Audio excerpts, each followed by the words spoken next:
No black grandchildren will ever carry the Richardson name, not while I breathe, Mrs. Richardson had declared 5 years ago, handing her son a check for $500,000 to leave Destiny. Christmas Eve. 50 guests at the family estate. The old woman boasted about her son's perfect white wife. Then a helicopter descended through the snow. Destiny stepped out in a $40,000 fur coat. 3 children in matching Gucci Christmas outfits followed. "Merry Christmas, Mrs. Richardson." The triplets ran inside. "Daddy!" Mrs. Richardson's oxygen tank beeped rapidly. Her daughter-in-law screamed, "You told me you never had children!"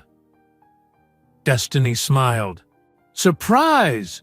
Your only grandchildren are black.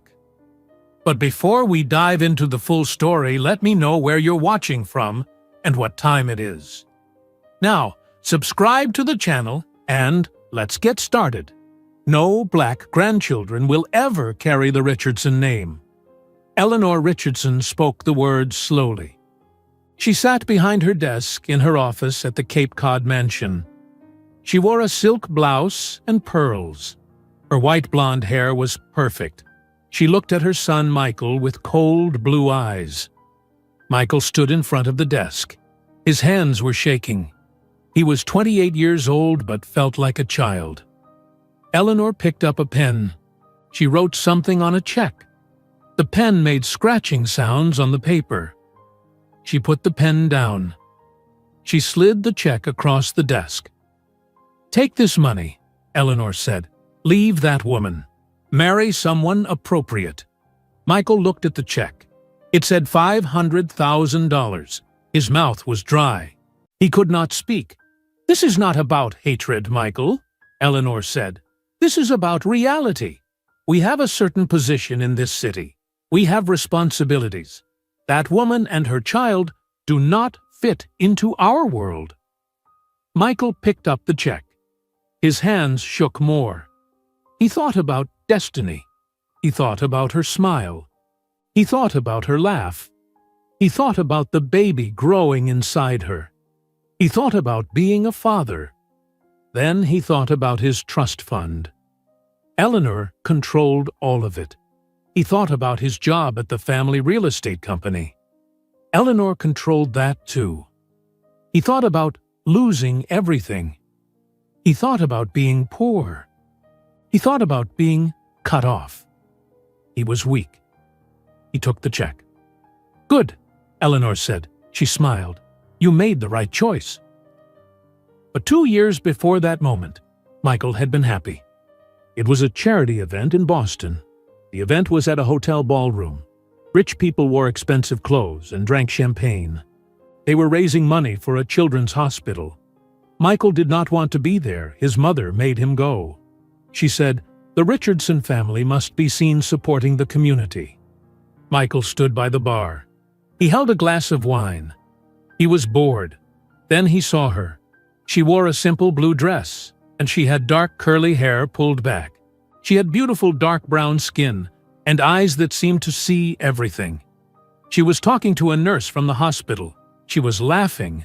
Her laugh was real, not fake, like everyone else's laugh at these events. Michael walked over.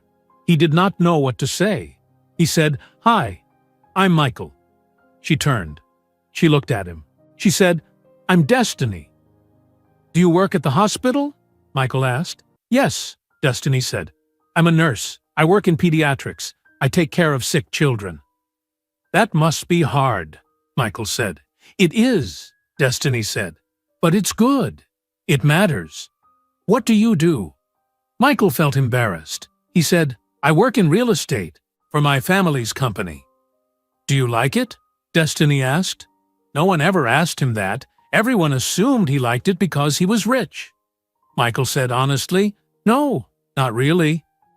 Destiny smiled. She said, "At least you're honest." They talked for 2 hours. Michael forgot about everyone else at the party. Destiny told him about growing up in Atlanta. She told him about moving to Boston for her nursing job. She told him about her dreams. to become a nurse practitioner someday. Michael told her about going to Harvard. He told her about his father dying when he was 19. He told her things he never told anyone. At the end of the night, Michael asked, "Can I take you to dinner sometime?"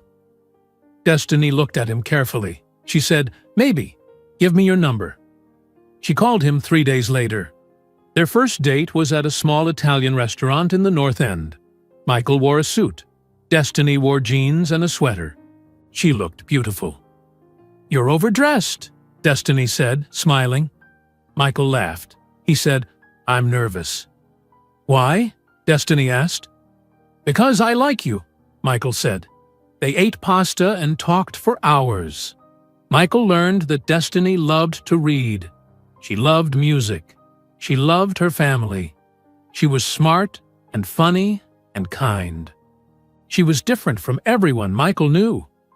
At the end of dinner, Destiny said, "I had a good time." "Me too," Michael said. "Can I see you again?" "Yes," Destiny said. They dated for 2 years. Michael fell in love. He had never felt this way before. Destiny made him laugh. She challenged him. She asked him hard questions. She said, "What do you want, Michael? Not what your mother wants. What do you want?" Michael did not know how to answer that. He had never thought about it. They kept their relationship quiet. Michael did not tell Eleanor. He knew she would disapprove. Destiny said, "Are you ashamed of me?" "No," Michael said. "Never. My mother is difficult." "I'm black, Michael," Destiny said. "Is that the problem?" "For her, it would be," Michael said honestly. "Not for me. Never for me." Destiny was quiet. Then she said, "You need to stand up to her eventually." Michael said, "I will, I promise." But he did not.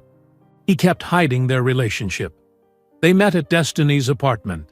They went to restaurants far from Cape Cod. Michael felt like a coward, but he told himself he would tell Eleanor soon. He told himself he would stand up to her. He told himself he was waiting for the right time. Then Destiny got pregnant. She told him at her apartment. It was a Sunday afternoon in September.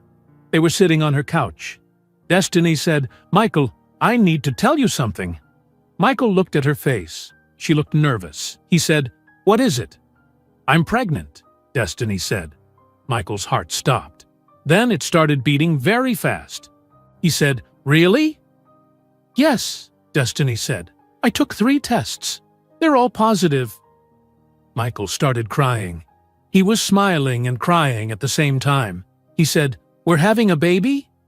"Yes," Destiny said. She was crying too. "Are you happy?" "Yes," Michael said. He hugged her. "Yes, I'm so happy." They held each other. Michael said, "I love you. I love you so much. We're going to be a family." Destiny said, "You need to tell your mother now." Michael said, "I will. I'll tell her tomorrow." But he did not tell her tomorrow. He waited. He was afraid. 1 week passed. 2 weeks passed. 3 weeks passed. Destiny said, "Michael, when are you telling her?" "Soon," Michael said. "I promise." But Eleanor found out before he could tell her.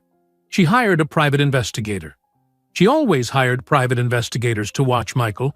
She did not trust him. The investigator found out about Destiny. He found out about the pregnancy. He told Eleanor. Eleanor called Michael. She said, "Come to my office. Now."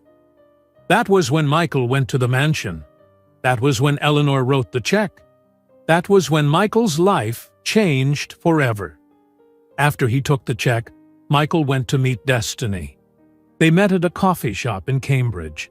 Destiny was 4 months pregnant now. She had a small bump. She smiled when she saw him. She said, "Hi, I ordered you a coffee." Michael sat down. He could not look at her face. He said, "We need to talk." Destiny's smile disappeared. She said, "What's wrong?" Michael said, "I can't do this. I can't be with you. I can't be a father. I'm not ready." Destiny stared at him. She said, "What are you talking about?" "I'm sorry," Michael said. He still could not look at her. "This was a mistake. We were a mistake." "A mistake?" Destiny's voice was shaking. "You said you loved me. You said we were going to be a family." "I was wrong," Michael said. "I'm sorry." Destiny started crying. She said, "Is this because of your mother?" Michael did not answer. "Did she do something?" Destiny asked. "Did she say something to you?" Michael stood up.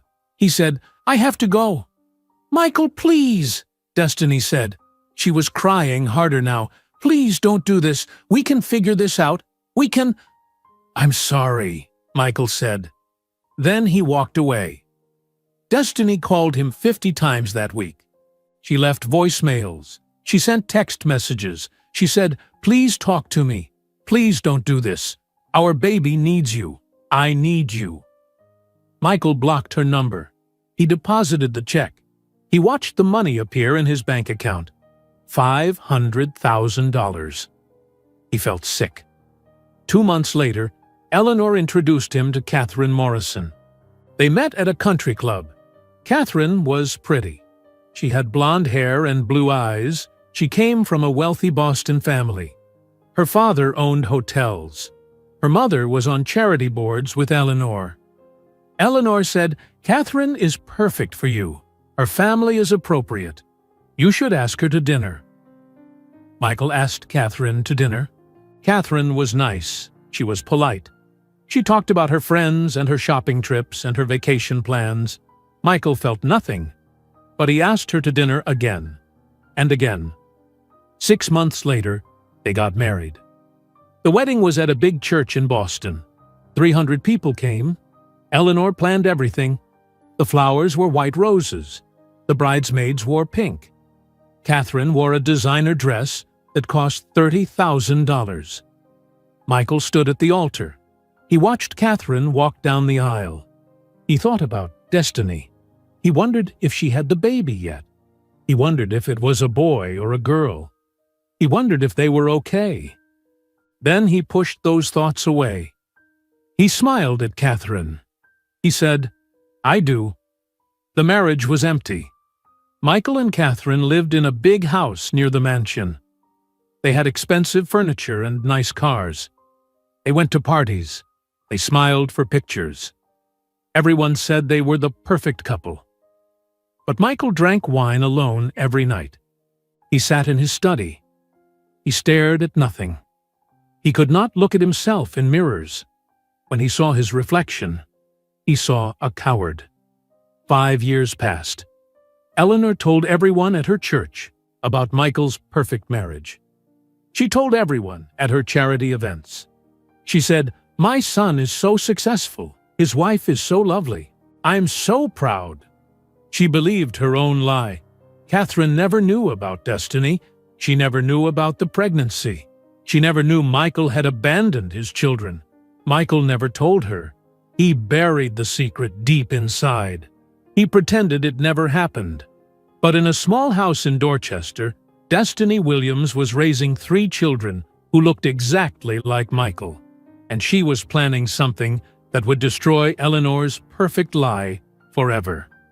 That small house in Dorchester belonged to Destiny Williams. But 5 years before, Destiny did not have a house. She had a small apartment. She had a job at Massachusetts General Hospital. And she was 9 months pregnant with triplets. It was a Tuesday morning in January when the contractions started. Destiny was alone.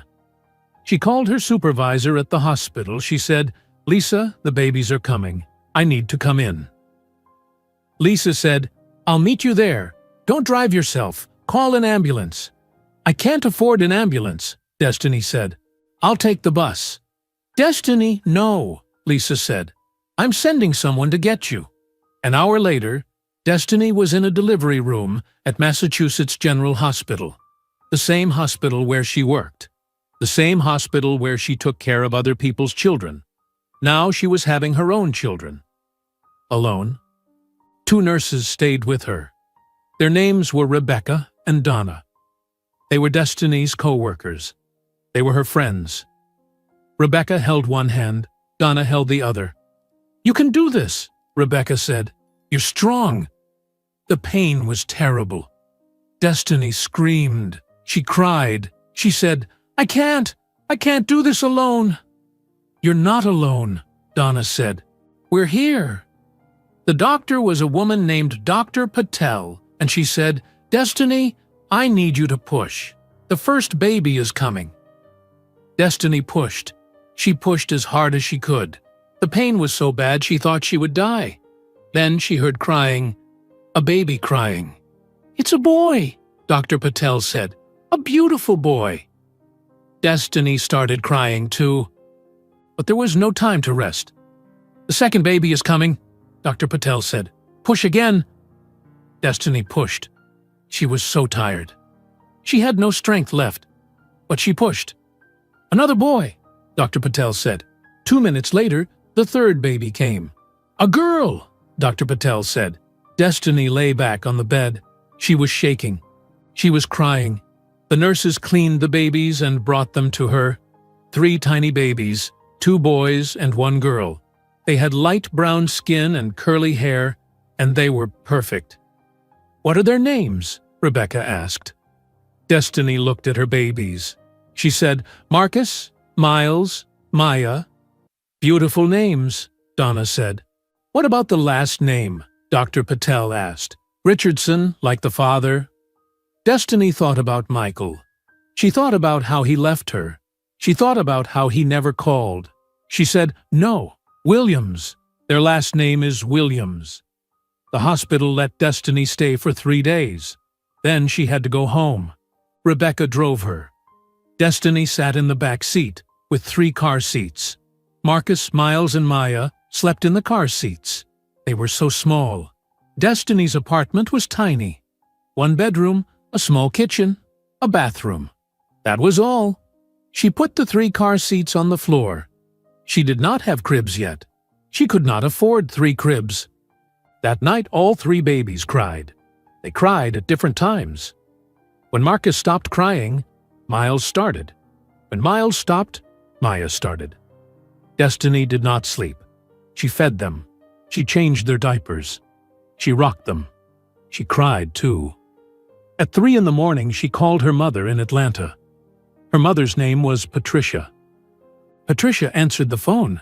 Her voice was sleepy. She said, "Destiny, what's wrong?" "Mom," Destiny said. She was crying. "I can't do this. It's too hard." "Yes, you can," Patricia said. "You're my daughter. You're strong. You can do anything." "I'm so tired," Destiny said. "I know, baby," Patricia said. "But those babies need you. You're their mother. You're all they have." Destiny wiped her eyes. She said, "You're right. I'll come visit next month," Patricia said. "I'll help you then. But right now, you need to rest when they rest, even if it's just 10 minutes. Destiny went back to work when the babies were 6 weeks old. She had to. She had no money left. She found a daycare near her apartment. It cost almost all her paycheck. But she had no choice. She worked at the hospital during the day. She came home exhausted. She fed the babies. She played with them. She cleaned. She did laundry. Then she fell asleep, sitting up on the couch. Her friend Kenya visited often. Kenya was also a nurse at Massachusetts General. Kenya brought groceries. She brought diapers. She said, "Destiny, you need help. You can't do this alone." "I have to," Destiny said. "I have no one else." "What about the father?" Kenya asked. "What about Michael? He should be helping. He should be paying child support." "He doesn't know they were born," Destiny said. "He blocked my number before I could tell him." "Then take him to court," Kenya said. "Make him pay." Destiny shook her head. She said, "No, I don't want his money. I don't want anything from him. We'll be fine without him." But they were not fine. Destiny worked double shifts to pay the bills. She barely saw her babies. The daycare workers saw them more than she did. Destiny cried in the hospital bathroom during her breaks. When the triplets turned 1 year old, Destiny made a decision. She was sitting on the floor of her apartment. Marcus, Miles, and Maya were playing with blocks. They were beautiful babies. They were happy even though they had so little. Destiny thought about her life. She thought about her future. She thought about her children's future. She said out loud, "This is not enough.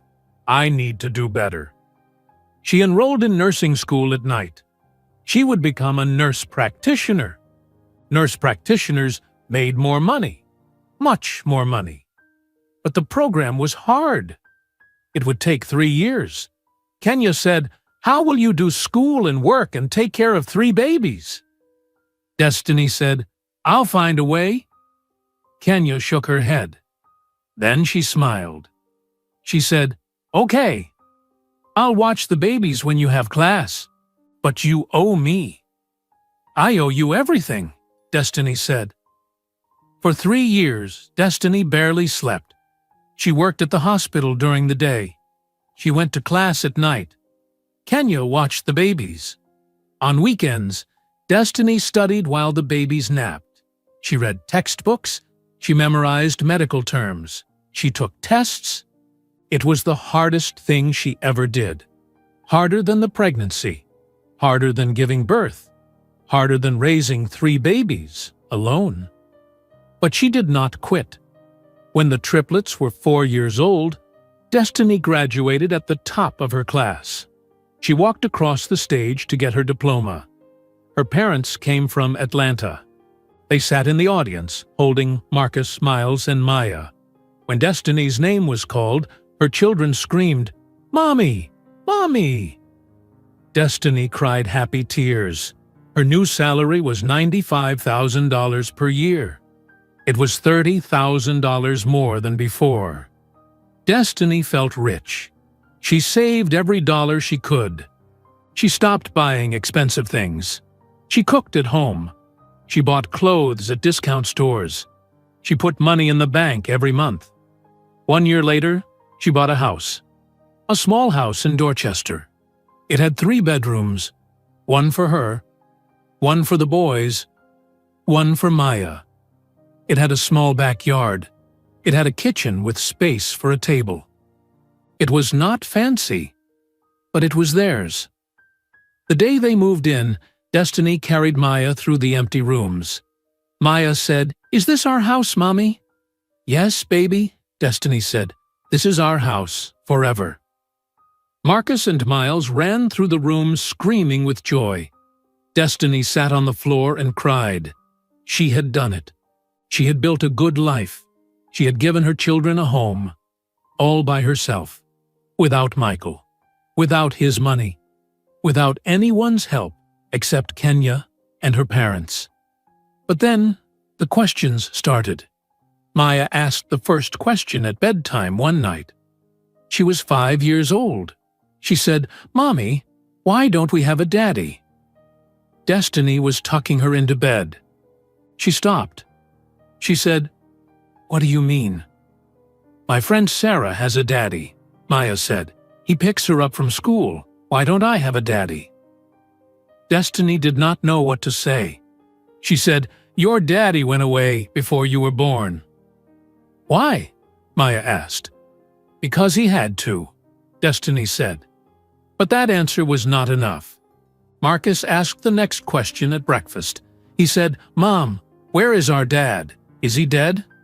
"No," Destiny said. "He's not dead." "Then where is he?" Marcus asked. "He lives somewhere else," Destiny said. "Why doesn't he visit?" Miles asked. Destiny put down her coffee cup. She looked at her 3 children. They had Michael's green eyes. They had his light brown hair. They looked like him. Every day she saw Michael's face in their faces. She said, "He doesn't visit because he made a choice. He chose not to be your father." "That's mean," Miles said. "Yes," Destiny said. "It is mean." The questions continued every day. The children asked about their father at school. They asked at bedtime. They asked at dinner. Destiny gave the same answers, but she knew the answers were not enough. Her children deserved the truth. They deserved to know who their father was. They deserved to know what happened. Destiny made a decision. She would find Michael. She would make him face what he did. She would make him see his children. She would make him answer their questions. She called a private investigator. His name was James Porter. His office was in downtown Boston. Destiny met him on a Saturday morning. Kenya watched the children. James was a man in his 50s with gray hair and glasses. He said, "What can I do for you, Miss Williams?" Destiny said, "I need you to find someone. His name is Michael Richardson. He's from Cape Cod. His family has money. A lot of money." James wrote notes on a pad. He said, "What's your relationship to this person?" "He's the father of my children," Destiny said. "He left me when I was pregnant. He never met them. I need to know where he is. I need to know what he's doing. I need to know everything." James looked at her. He said, "This will cost $3,000. Destiny opened her purse. She pulled out an envelope with cash. She had been saving for this. She said, "Will this work?" James took the money. He said, "I'll call you in 2 weeks." 2 weeks later, James called. He said, "I found everything. Come to my office." Destiny went to his office the next day. James handed her a folder. It was thick. He said, "It's all in there. Everything you need to know." Destiny opened the folder. Inside were bank records, photographs, documents. She saw a copy of a check. The check was from Eleanor Richardson to Michael Richardson. The amount was $500,000. The date was 5 years ago, right after Michael left her. Destiny's hands shook. She said, "He took money to leave me?" "Yes," James said. "His mother paid him." Destiny kept looking through the folder. She saw photographs of Michael's wedding to a woman named Catherine Morrison. She saw pictures of a big house in Cape Cod. She saw pictures of Michael at parties, smiling, pretending to be happy, pretending her children did not exist. Destiny closed the folder. She felt rage, pure rage, but she also felt something else. Clarity. Michael and Eleanor tried to erase her children. They tried to pretend Marcus Miles and Maya did not exist. They took money to make them disappear. But Destiny would make sure everyone saw her children. Everyone would know the truth. She stood up. She said, "Thank you, James. This is exactly what I needed." She went home. She put the children to bed. Then she sat at her kitchen table. She opened the folder again. She looked at the pictures of Eleanor's mansion. She read about Eleanor's annual Christmas Eve party. 50 wealthy guests. The biggest social event of the year. Everyone who mattered in Boston society would be there. Destiny smiled. She knew exactly what she was going to do. Destiny called her friend Jasmine the next morning. Jasmine was a lawyer at a firm in downtown Boston. They met for coffee at a shop near Jasmine's office. Jasmine was a black woman in her 30s. She wore a business suit and had her hair in braids. She said, "You sounded serious on the phone. What's going on?" Destiny pulled out the folder from James Porter. She put it on the table. She said, "I need you to look at this. Tell me if I can use it." Jasmine opened the folder. She read through the documents. She looked at the bank records. She looked at the copy of the check. She was quiet for a long time. Then she said, "Where did you get this?" "A private investigator," Destiny said. Jasmine kept reading. She looked at the pictures of Michael's wedding. She looked at the pictures of the mansion. Finally, she closed the folder. She said, "This is solid evidence. Eleanor Richardson paid her son $500,000. The date matches when he left you. The timing matches when you were pregnant." "Is it legal?" Destiny asked. What they did? Jasmine nodded slowly. She said, "Unfortunately, yes. It's legal to pay someone to end a relationship. It's disgusting. It's morally wrong. But it's not illegal." "So I can't take them to court?" Destiny asked. "You could file for child support," Jasmine said. "But that would take months, maybe years, and Michael would fight it with expensive lawyers." She paused. Then she said, "But if you go public with this information, you don't need a court. Public opinion will destroy them." Destiny leaned forward. She said, "What do you mean?" "These people care about reputation," Jasmine said. "Eleanor Richardson is on charity boards. She goes to fancy churches. She has rich friends. If those people find out what she did, they'll turn on her. No one wants to be associated with someone who paid to abandon their own grandchildren." "So I should tell people?" Destiny asked. "Not just people," Jasmine said. "You need witnesses, important witnesses, people who matter in their social circle." She tapped the folder. "You said Eleanor has a Christmas party every year?" "Yes," Destiny said. 50 guests, all wealthy people from Boston." Jasmine smiled. She said, "That's perfect. That's when you do it, in front of everyone. Make them all see the truth at the same time." Destiny felt her heart beat faster. She said, "How?" "That's up to you," Jasmine said. "But make it big. Make it impossible to ignore. Make sure everyone sees your children. Make sure everyone knows what Eleanor and Michael did." Destiny went home. She thought about Jasmine's words. She thought about Eleanor's party. She needed a plan, not just for revenge, for her children. She wanted Marcus, Miles, and Maya to know they had value. She wanted them to know they were not secrets. They were not mistakes. She spent the next week researching Eleanor Richardson. She looked online. She read society pages in Boston newspapers. She found articles about Eleanor's charity work, articles about her mansion in Cape Cod, articles about her perfect family. Destiny found information about the Christmas Eve party. It happened every year on December 24th at 7 o'clock in the evening. Eleanor invited business leaders, politicians, doctors, lawyers, everyone who was important in Boston. The party was famous. People talked about it all year. Destiny made her decision. She would go to that party. She would bring her children. She would tell the truth in front of everyone. But first, she needed to prepare Marcus, Miles, and Maya. She needed to tell them about their father. One Saturday afternoon, Destiny sat the children down in the living room. They were 5 years old now, old enough to understand some things. She said, "I need to talk to you about something important." Marcus, Miles, and Maya sat on the couch. They looked serious. Maya said, "Are we in trouble?" "No, baby," Destiny said. "You're not in trouble. I need to tell you about your father." Miles said, "You said he went away."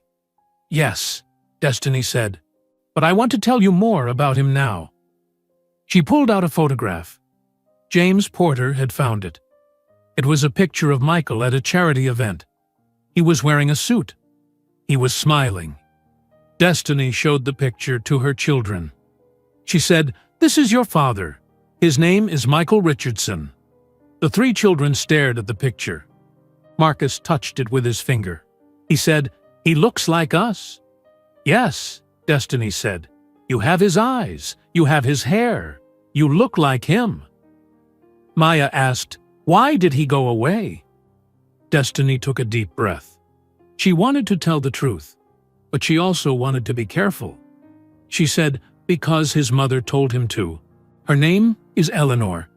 She didn't want your father to be with me. She gave him money to leave." "Why didn't she want him to be with you?" Marcus asked. Destiny knew the answer. "Because I'm black. Because you're black." But she could not say that to 5-year-old children. Not yet. She said, "Because She didn't think I was good enough. But she was wrong. You are good enough. You are perfect. Miles asked, "Does he know about us?" "He knows I was pregnant," Destiny said, "but he left before you were born. He never met you." Maya's eyes filled with tears. She said, "Doesn't he want to meet us?" Destiny hugged her daughter. She said, "I don't know, baby. But you deserve to meet him. You deserve to know who your father is." Marcus asked, "Are we going to see him?" "Yes," Destiny said. "Soon. We're going to his grandmother's house. There will be many people there. We're going to walk in and tell everyone the truth." Miles asked.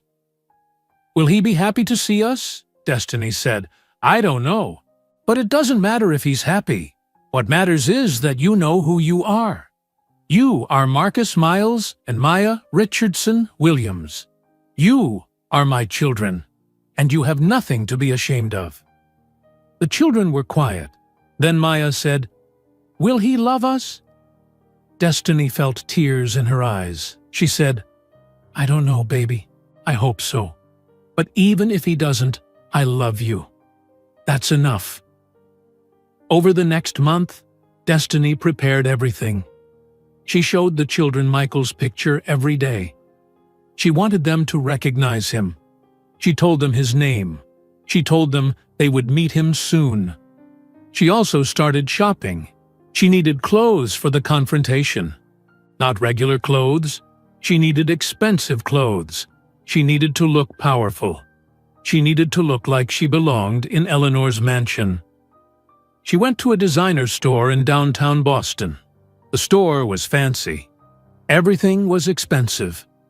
A saleswoman approached her. The woman looked at Destiny's regular clothes. She looked doubtful. She said, "Can I help you?" Destiny said, "I need a dress, something dramatic, something expensive." The saleswoman's expression changed. She said, "Of course, follow me." She showed Destiny a red dress. It was beautiful. It was tight and elegant. Destiny tried it on. She looked at herself in the mirror. She looked powerful. She looked rich. She looked like someone Eleanor would have to respect. "I'll take it," Destiny said. "Excellent choice," the saleswoman said. "That dress is $2,000. Destiny did not hesitate. She pulled out her credit card. She had been saving money. This was important. Next, she bought a white fur coat. It cost $3,000. When she put it on, she looked like a movie star. Then she bought matching outfits for Marcus, Miles, and Maya. Dark suits for the boys. A dark dress for Maya. She wanted them to look beautiful. She wanted Eleanor to see what she tried to erase. The next step was the helicopter. Destiny called a helicopter rental company in Boston. A man answered. He said, "Boston Air Charters. How can I help you?" Destiny said, "I need to rent a helicopter for December 24th. "What time?" the man asked. 7 o'clock in the evening, Destiny said. "That's Christmas Eve," the man said. "It will cost extra." "How much?" Destiny asked. $5,000 for 2 hours, the man said. Destiny closed her eyes. That was a lot of money. But this was important. She said, "I'll take it." "Where will you need to go?" the man asked. Destiny gave him the address of Eleanor's mansion in Cape Cod. She said, "I need you to land in the garden at exactly 7 o'clock. The man was quiet. Then he said, "Ma'am, are you sure? That's private property." "I'm sure," Destiny said. "I'll take full responsibility." "Okay," the man said. "I'll send you a contract." Destiny told Kenya about her plan. They were sitting in Destiny's kitchen. The children were asleep. Kenya listened to everything. When Destiny finished, Kenya said, "You're really going to do this?" "Yes," Destiny said. "This is crazy," Kenya said. "What if something goes wrong?" "Nothing will go wrong," Destiny said. "I have evidence. I have witnesses. They can't hide anymore." Kenya shook her head. She said, Eleanor Richardson is rich and powerful. What if she tries to hurt you?" "She already hurt me," Destiny said. "She paid Michael to abandon his children. She tried to erase them. Now everyone will know what she did." Kenya was quiet. Then she said, "You're braver than I am." "I'm not brave," Destiny said. "I'm angry. I'm tired of my children asking why they don't have a father. I'm tired of lying to them." Every night, Destiny practiced what she would say. She stood in front of her bathroom mirror. She said the words out loud. "Good evening. I'm Destiny Williams. These are Michael's children, Marcus, Miles, and Maya Richardson. They're 5 years old.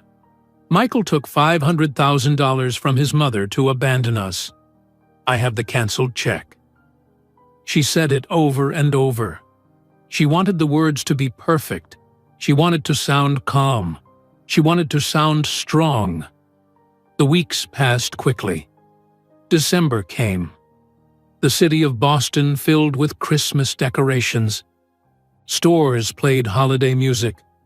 People were happy. But Destiny was focused. She thought about the party. She thought about walking into that mansion. She thought about the look on Eleanor's face. She thought about the look on Michael's face when he saw his children. 3 days before Christmas, James Porter called. He said, "I have one more piece of information. I thought you should know." "What is it?" Destiny asked. "Eleanor Richardson has emphysema," James said. "She uses an oxygen tank, but my source says she still smokes cigarettes in secret. Her health is not good." Destiny was quiet. Then she said, "Thank you for telling me." She hung up. She thought about Eleanor, an old woman with breathing problems, an old woman who was already destroying herself. Destiny was about to finish the job. She felt no sympathy. The days before Christmas moved slowly. Destiny went to work at Massachusetts General Hospital like always. She checked on her patients, and she reviewed charts. She talked to doctors. She smiled at other nurses. On the outside, she looked normal. But inside, her heart beat fast with anticipation. She kept thinking about December 24th. She kept imagining the moment she would step out of that helicopter. She kept seeing Eleanor's face in her mind. She kept seeing Michael's face when he saw his children for the first time. At home, the triplets knew something big was coming. Destiny told them they were going on a special trip. She told them they would meet their father. The children were excited and nervous. Maya asked questions every day. On Monday, she said, "Mommy, what if Daddy doesn't like us?" Destiny was making dinner. She stopped cutting vegetables. She knelt down next to Maya. She said, "Then that's his loss, not yours. You are lovable. You are perfect. If he doesn't see that, it's because something is wrong with him, not you." Maya touched Destiny's face. She said, "Will you be there with us?" "Yes, baby," Destiny said. "I'll be right there with you, always." Marcus was quieter than usual. He spent hours drawing pictures. Destiny looked at his drawings. They were all the same thing. A tall man holding hands with 3 small children. Under the picture, Marcus wrote in crooked letters, "My family." Destiny picked up one of the drawings. She said, "This is beautiful, Marcus." Marcus looked up at her. He said, "Do you think Daddy will like it? Can I give it to him?" Destiny felt tears in her eyes. She said, "I think he would love it." Miles was the most excited. He ran around the house. He jumped on the couch. He said, "We're going in a helicopter. We're going to fly in the sky. This is the best thing ever." Destiny laughed. She said, "Calm down, Miles. You need to save your energy." Miles stopped jumping. He said, "Mom, do you think Daddy likes soccer? Will he play with me?" "I don't know," Destiny said honestly. "But you can ask him." On Tuesday, Destiny's mother called from Atlanta. Patricia said, "I saw the date on the calendar. December 24th is in 2 days. Are you really doing this?" "Yes, Mom," Destiny said. "I'm really doing this." Patricia was quiet. Then she said, "Are you sure? What if it goes wrong? What if Eleanor calls the police? What if Michael gets angry?" "Then I'll deal with it," Destiny said. "But my children deserve to meet their father. They deserve to exist in his world. I'm tired of hiding them." Patricia sighed. She said, "You're stubborn, just like your father." "I learned from you," Destiny said. "Be careful," Patricia said. "Call me after. I'll be waiting." Meanwhile, Michael was preparing for Eleanor's Christmas Eve party. He was at his house in Cape Cod with Catherine. It was Wednesday morning. Catherine was in their bedroom looking at dresses. She pulled out a green silk dress. She said, "What about this one?" Michael was sitting on the bed. He looked tired. He said, "It's nice." "You're not even looking," Catherine said. She sounded annoyed. Michael looked up. He said, "Sorry. Yes, it's beautiful." Catherine studied him. She said, "Are you okay? You've been acting strange lately." "I'm fine," Michael said. "Just tired." "You're always tired," Catherine said. "Maybe you should see a doctor." Michael did not answer. He could not tell her the truth. For the past week, he had been having dreams. Bad dreams. In the dreams, he heard children crying. He heard someone calling Daddy. He saw faces he could not recognize. He woke up sweating in the middle of the night. Catherine asked, "Are you excited about tomorrow? Your mother's party is always wonderful." Michael said, "Not really. I don't like those parties." "Why not?" Catherine asked. "Everyone important will be there. The mayor might come. Your mother said a senator is coming." "That's why I don't like them," Michael said. "Too many people, too much talking."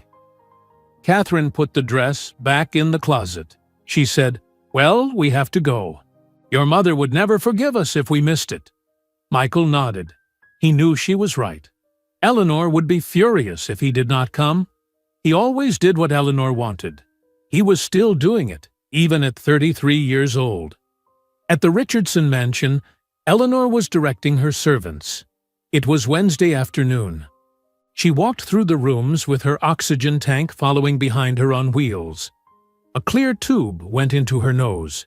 She pointed at flower arrangements. She said, "Those roses are wrong. They need to be white, not cream.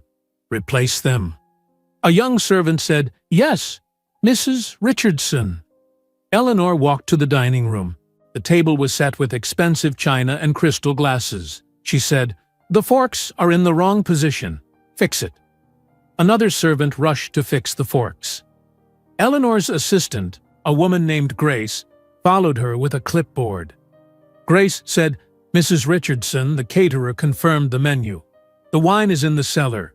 The musicians will arrive at 6:30 tomorrow evening." "Good," Eleanor said. "What about the guest list? Who confirmed?" Grace looked at her clipboard.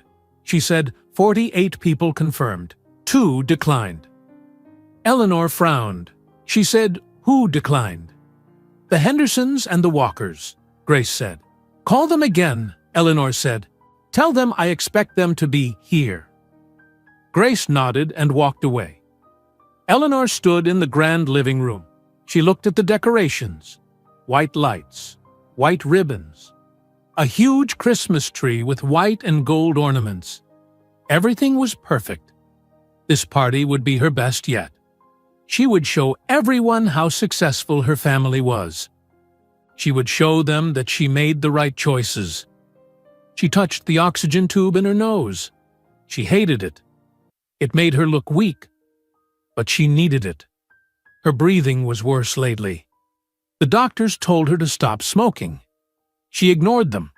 She still smoked cigarettes in her bedroom late at night, when no one was watching.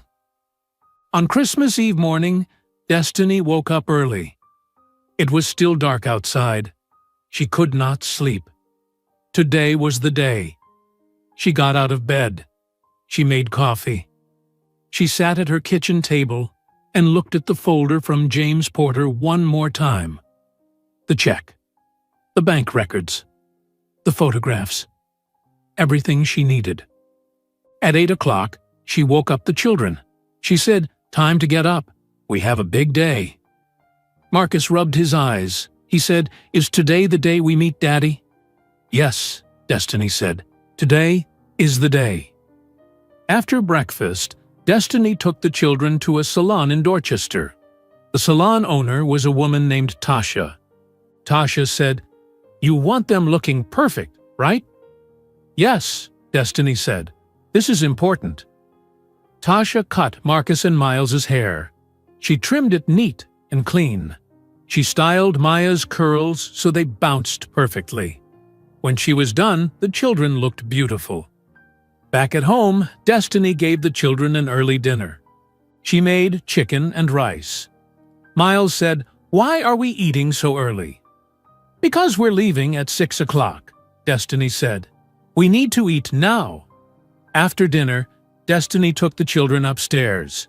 She dressed them in their matching outfits. Dark suits for Marcus and Miles. A dark dress for Maya with white tights and black shoes. The children looked at themselves in the mirror. Maya said, "We look fancy." "You look perfect," Destiny said. Then Destiny got dressed. She put on the red dress. She put on the white fur coat. She looked at herself in the mirror. She looked powerful. She looked beautiful. She looked ready. At 5:30, Destiny loaded the children into her car. She drove toward Boston. The sun was setting. Snow was starting to fall. Light snow that made everything look clean and white. Miles pressed his face against the window. He said, "Where's the helicopter?" "We're going there now," Destiny said. They arrived at the helicopter pad at 6 o'clock. It was a small airport outside Boston.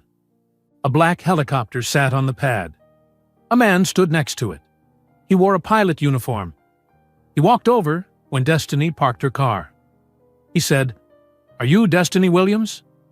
"Yes," Destiny said. The man held out his hand. He said, "I'm Robert. I'll be your pilot tonight." They shook hands. Robert looked at the children. He smiled. He said, "Are these your kids?" "Yes," Destiny said. "This is Marcus, Miles, and Maya." "Nice to meet you," Robert said. He looked back at Destiny. "So where exactly are we going? You gave me an address, but I need to know where to land." Destiny pulled out a photograph of Eleanor's mansion. She had printed it from the internet. She pointed to the garden behind the house. She said, "Right here, in the garden, at exactly 7 o'clock." Robert looked at the picture. He looked confused. He said, "That's someone's backyard. Are you sure you have permission?" "I'm sure," Destiny said. "Don't worry about permission. Just land there at 7 o'clock. I'll handle everything else." Robert looked uncertain, but he said, "Okay, you're paying. Let's go." They climbed into the helicopter. Destiny sat in front next to Robert. The children sat in back with seat belts on. Miles was bouncing with excitement. He said, "This is so cool." Robert started the engine. The blades began to turn, slowly at first, then faster and faster. The sound was very loud. The helicopter lifted off the ground. Maya grabbed Destiny's shoulder from behind. She said, "Mom, we're flying." Destiny turned and smiled at her daughter. She said, "Yes, baby, we're flying." At the Richardson mansion, Eleanor's party was beginning. Guests started arriving at 6:30. They wore expensive dresses and suits. They gave their coats to servants. They walked into the grand living room where Eleanor greeted them. Eleanor wore a silk dress and her pearls. Her oxygen tank was small and discreet. She tried to hide it behind her dress. She smiled at each guest. She shook hands. She said, "Welcome. Merry Christmas." Michael and Catherine arrived at 6:45. Michael wore a black suit. Catherine wore her green silk dress. Eleanor kissed Catherine's cheek. She said, "You look beautiful, dear." Then Eleanor turned to the crowd of guests. She picked up a champagne glass.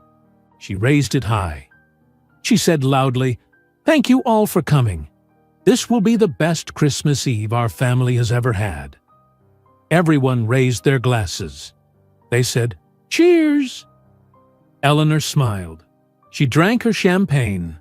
15 minutes later, she would wish she had never said those words. The party filled with noise and laughter. 50 guests crowded the grand living room of the Richardson mansion. Men wore expensive suits. Women wore designer dresses and jewelry. They drank champagne from crystal glasses. They ate food from silver trays that servants carried around the room. They talked about business and vacations and their children's accomplishments at expensive colleges. Eleanor stood in the center of the room. She felt proud. Everything was perfect. The decorations were perfect. The food was perfect. The guests were perfect. This was her world. This was what she had built. She looked across the room at Michael. He was standing by the fireplace with Catherine. Catherine was laughing at something another woman said. But Michael looked uncomfortable. He was holding a glass of red wine. He was not drinking it. He was just holding it and staring at nothing. Eleanor frowned. She walked over to him. She said quietly, "Michael, smile. You look miserable." Michael looked at his mother. He said, "I'm fine." "You don't look fine," Eleanor said. "This is a party. Try to look happy." Catherine touched Eleanor's arm. She said, "He's just tired. He hasn't been sleeping well." Eleanor said, "Well, wake up. People are watching."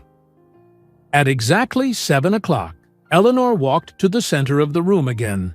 She picked up a small spoon and tapped it against her champagne glass. The sound made everyone stop talking. They all turned to look at her. Eleanor smiled. She said, "Thank you all for coming tonight. Christmas Eve has always been special to me. It's a time for family, a time for tradition, a time to celebrate what we've built." People nodded. Some said, "Hear, hear." Eleanor continued. She said, "I'm so proud of my family. My late husband Richard built an empire. He gave us everything. And my son Michael has continued that legacy. He works hard. He married a wonderful woman." She gestured to Catherine. "He has given me everything a mother could want." Catherine smiled and waved at the guests. Eleanor raised her champagne glass higher. Her voice got louder. She said, "My son has given me everything I wanted, a perfect life." Everyone raised their glasses. They were about to say, "Cheers." But then they heard the sound. It came from outside. A loud noise, a mechanical noise, the sound of blades cutting through air. It got louder and louder. People stopped with their glasses in the air. They looked confused. Someone said, "What is that?" The noise got even louder. The windows started shaking. The chandelier above them swayed slightly. "Is that a helicopter?" a man asked. Everyone ran to the tall windows that faced the garden. They pressed against the glass. They looked outside. Snow was falling heavier now. Through the snow, they saw lights. Bright lights descending from the dark sky. A woman screamed, "Oh my God, it's landing!" The black helicopter came down into the garden. The blades whipped snow everywhere. Eleanor's frozen rose bushes bent and broke under the force of the wind. The helicopter touched down on the snow-covered grass. Eleanor stood frozen in the center of the room. Her face went white. She said, "What is happening?" The helicopter door opened. Through the swirling snow, everyone saw a figure step out. A woman. She wore a long, white fur coat that blew in the wind from the helicopter blades. Underneath, they could see a red dress. The woman had dark curly hair and dark skin. She looked beautiful and powerful. Behind her, 3 small children stepped out of the helicopter. They held hands. They wore matching dark outfits, 2 boys and 1 girl. They had light brown skin and curly light brown hair. The guests pressed harder against the windows. Someone said, "Who is that?" Someone else said, "Look at those children. They're beautiful." The woman in the white coat walked toward the mansion. The children followed her. Their small footprints left marks in the snow. The helicopter blades slowed down and finally stopped. Everything went quiet, except for the sound of wind. A servant at the front door looked confused. He did not know what to do. He looked back at Eleanor. Eleanor stood frozen. Her oxygen machine started beeping. She could not speak. The woman in the white coat reached the front door. She stood there and waited. Finally, the servant opened the door. He said, "Can I help you?" The woman did not answer him. She walked past him into the mansion. Snow came in with her. The 3 children followed close behind. Their eyes were wide. They looked around at the huge house, at the chandelier, at the marble floors, at all the people staring at them. Miles whispered, "Wow." The guests in the living room backed away from the door. They made a path. The woman walked into the room. She took off her white fur coat and handed it to the confused servant. She stood there in her red dress. She looked calm. She looked like she belonged there. The 3 children stood next to her. They looked around at all the faces staring at them. Then Maya saw him. She saw Michael standing by the fireplace. She had memorized his face from the photograph. She pointed at him. She said loudly, "Daddy!" The whole room went silent. Everyone looked at Michael. Maya started walking toward Michael. She said again, "Daddy!" Marcus and Miles understood. They followed their sister. All 3 children walked across the marble floor toward Michael. They said, "Daddy! Daddy! Daddy!" Michael's face went completely white. His mouth opened, but no sound came out. The wine glass fell from his hand. It hit the marble floor and shattered. Red wine spread across the white marble. Pieces of glass scattered everywhere. Catherine was standing next to Michael. She grabbed his arm hard. Her fingernails dug into his skin through his suit jacket. She looked at the 3 children walking toward them. She looked at their faces. They had Michael's green eyes. They had his hair. They looked exactly like him. Catherine's voice was shaking. She said, "Michael, who are these people?" Michael did not answer. He could not speak. He could not move. He just stared at the 3 children. The children stopped a few feet away from him. They stared at him. They were waiting for him to say something, to do something. Marcus said quietly, "Are you our daddy?" Catherine screamed. She said, "What is happening? Michael, answer me. Who are these children?" Eleanor's oxygen machine beeped louder. She tried to walk forward, but she stumbled. A guest caught her arm. Eleanor said, "Get out! Get out of my house!" But no one was looking at Eleanor. Everyone was looking at the woman in the red dress. She walked to the center of the room. She stood next to her children. She put her hands on their shoulders. She looked calm and strong. Destiny spoke loudly. Her voice was clear. She said, "Good evening. My name is Destiny Williams." The room was completely silent. Everyone stared at her. Destiny continued.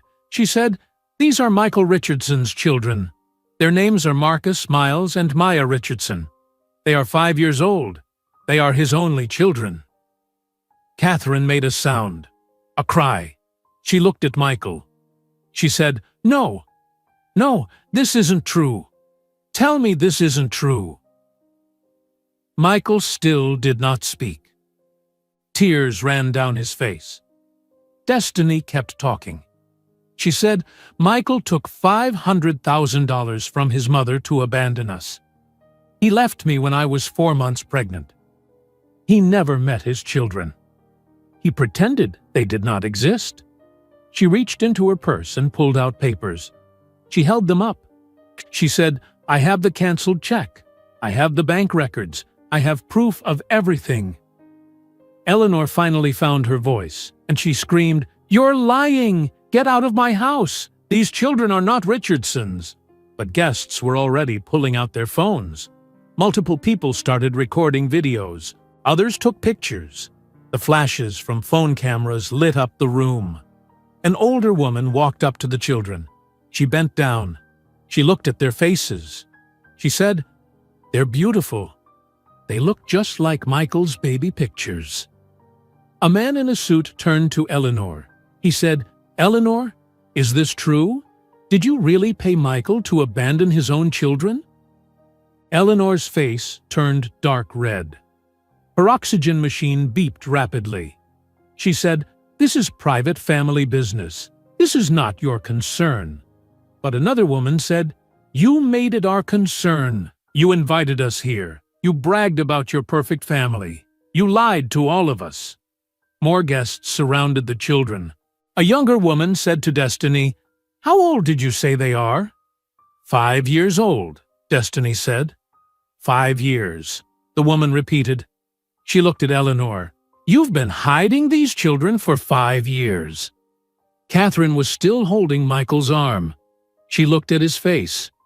She looked at the tears. She looked at the children. She understood everything. She let go of his arm. She pulled off her diamond engagement ring. She threw it at Michael's face as hard as she could. The ring hit Michael's cheek. It cut the skin. Blood started dripping down. Catherine screamed, "You liar! You had children? You had a family? You've been lying to me for 5 years?" Michael touched his cheek. His hand came away with blood on it. He said, "Catherine, Don't talk to me!" Catherine screamed. "Don't ever talk to me again!" She grabbed her purse from a table. She ran toward the front door. She did not stop to get her coat. She ran out into the snow in just her green silk dress. They heard her car start. They heard tires screech as she drove away. Eleanor tried to walk toward the phone. She needed to call someone. The police. Her lawyer. Someone. But her legs would not work. Her oxygen machine beeped faster and faster. She could not breathe. She stumbled forward. A man caught her. He said, "Someone call 911. She's having trouble breathing." But most people were not looking at Eleanor. They were looking at the 3 children. They were taking more pictures. They were recording more videos. A woman knelt down next to Maya. She said, "What's your name, sweetheart?" Maya said quietly, "Maya." "That's a beautiful name," the woman said. The room filled with noise. Everyone talked at once. Some people were angry at Eleanor. Some people were asking Destiny questions. Some people were trying to help Eleanor breathe. Some people were just recording everything on their phones. Destiny stood in the center of it all. She held her children close to her. She looked at Michael standing by the fireplace with blood on his face. She looked at Eleanor struggling to breathe. She had done what she came to do. Everyone knew the truth now. Everyone saw her children.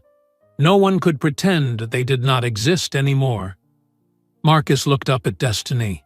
He said, "Mom, I'm scared." Destiny knelt down. She hugged all 3 children. She said, "It's okay. We're okay. We're leaving soon." Miles said, "Daddy didn't say anything to us." "I know, baby," Destiny said, "but he saw you. Everyone saw you. That's what matters." Destiny stood up. She took Marcus and Miles's hands. Maya held on to her mother's dress. Destiny looked around the room. Guests were everywhere. Some were still recording on their phones. Some were talking to each other in shocked voices. Some were trying to help Eleanor, who was now sitting on the floor, gasping for air. A man knelt next to Eleanor. He had gray hair and wore a suit. He said to someone, "Did anyone call 911? A woman held up her phone. She said, "Yes, I called. The ambulance is coming." Eleanor tried to speak. She pointed at Destiny with a shaking hand, and she said through gasps, "Get them out!" The gray-haired man said, "Mrs. Richardson, please don't talk. You need to save your strength." But Eleanor kept trying. She said, "Not Richardson's. Not my—" Her words stopped. Her eyes rolled back. She fell sideways. The gray-haired man caught her. He shouted, "She's unconscious. Where's that ambulance?" Through all of this, Michael had not moved. He still stood by the fireplace. Blood still dripped from the cut on his cheek. He stared at his 3 children. He stared at Destiny. His mouth opened and closed, but no words came out. A woman approached Destiny. She was younger, maybe 40 years old. She wore a black dress and pearl earrings. She said quietly, "What you did took courage." Destiny looked at her. She said, "I didn't do it for courage. I did it for them." She looked down at her children. The woman said, "Those children deserve better than what they got." Another guest, a man in his 60s, walked over. He looked angry, but his anger was not directed at Destiny. He looked at Michael. He said loudly, "You should be ashamed. Your own children." Michael finally moved. He took a step toward his children. He said, His voice cracked. "I'm sorry." Marcus stepped behind Destiny. He was afraid. Miles said, "Why didn't you come see us before?" Michael had no answer. Tears kept running down his face, mixing with the blood from the cut. Maya said, "Do you love us?" Michael fell to his knees. He put his face in his hands. He cried. He said, "I'm sorry. I'm so sorry." Outside, they heard sirens. Red and blue lights flashed through the windows. The ambulance had arrived. 2 paramedics rushed in carrying equipment. A servant led them to Eleanor. One paramedic checked Eleanor's pulse. He put an oxygen mask on her face. He said to his partner, "Her oxygen levels are very low. We need to transport now." They lifted Eleanor onto a stretcher. Her eyes were still closed. The oxygen mask covered her nose and mouth. They rolled her toward the door. Before they took her outside, Eleanor's eyes opened. She looked around confused. She saw the paramedics. She saw the guests staring. Then she saw Destiny and the 3 children. Even through the oxygen mask, everyone heard her say, "No." The paramedics rolled her out. The ambulance doors closed. The sirens started again. The red and blue lights disappeared into the snowy night. The room was quieter now. But the chaos was not over. More guests approached Destiny. Some wanted to ask questions. Some wanted to take pictures with their phones. Some wanted to tell her they supported her. An older man said, "I've known Eleanor for 30 years. I never thought she would do something like this." A woman said, "This is evil, pure evil." Another woman said to Destiny, "How did you survive, raising 3 children alone?" Destiny said, "I worked. I didn't have a choice." More people surrounded her.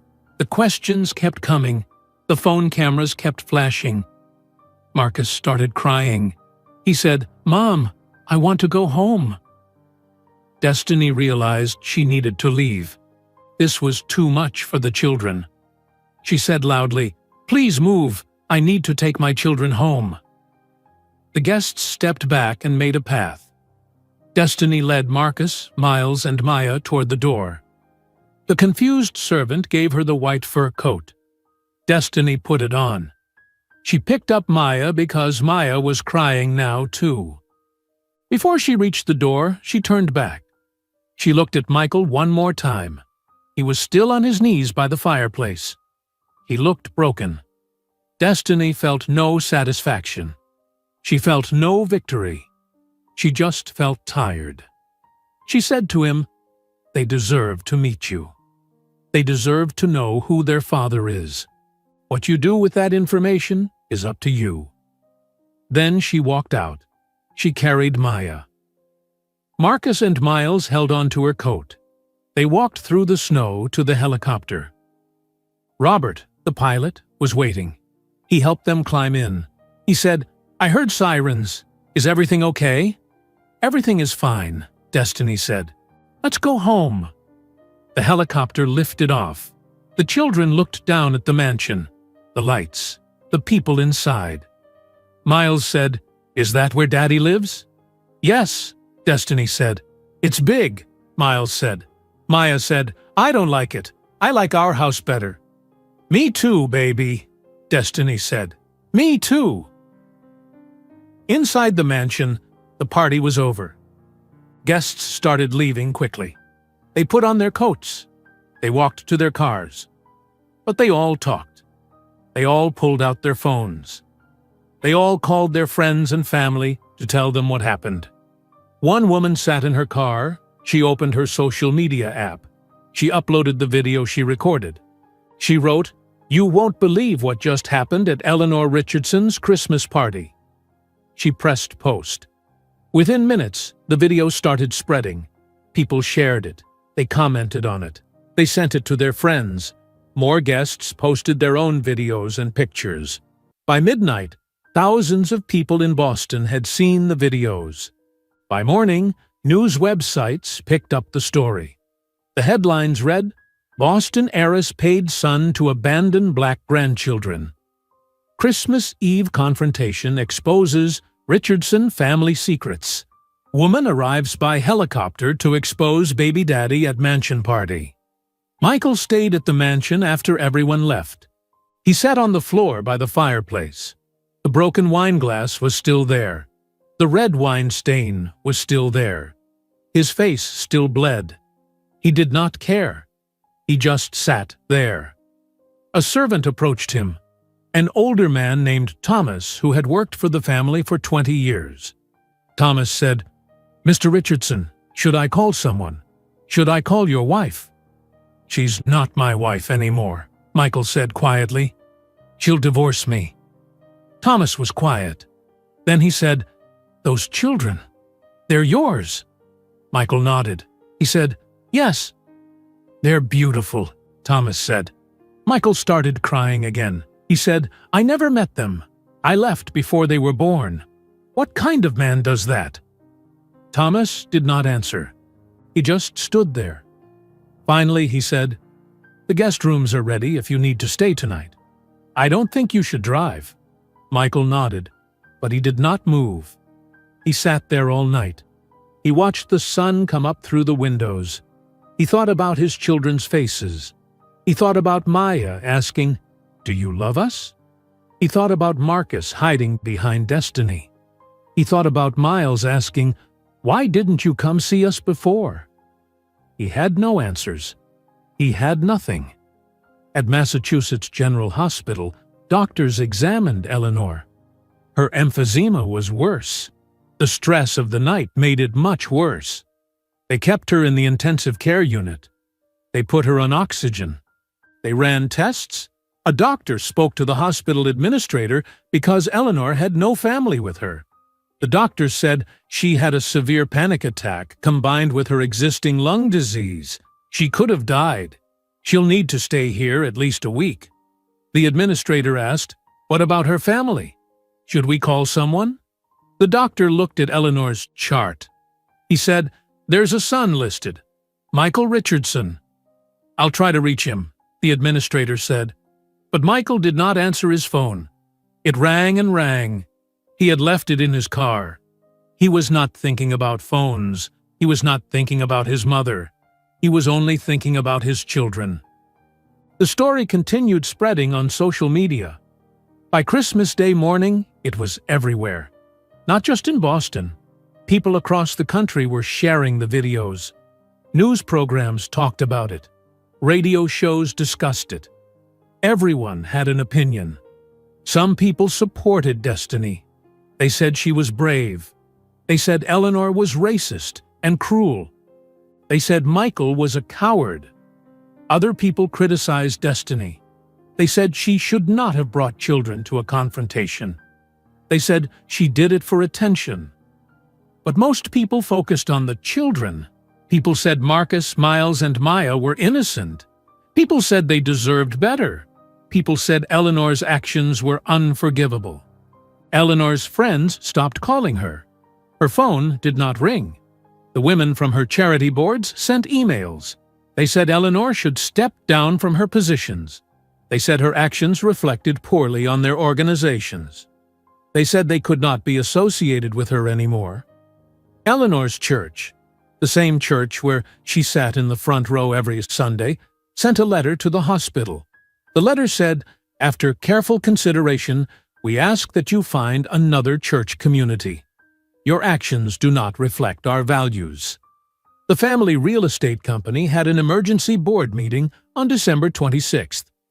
10 board members sat around a table. They discussed the scandal. They discussed the videos that everyone had seen. They discussed the damage to the company reputation. The chairman, a man named Robert Foster, said, "We need to distance ourselves from this situation. The Richardson name is poison right now." Another board member, a woman named Susan Chen, said, "Michael needs to take a leave of absence, immediately." They voted. It was unanimous. Robert called Michael.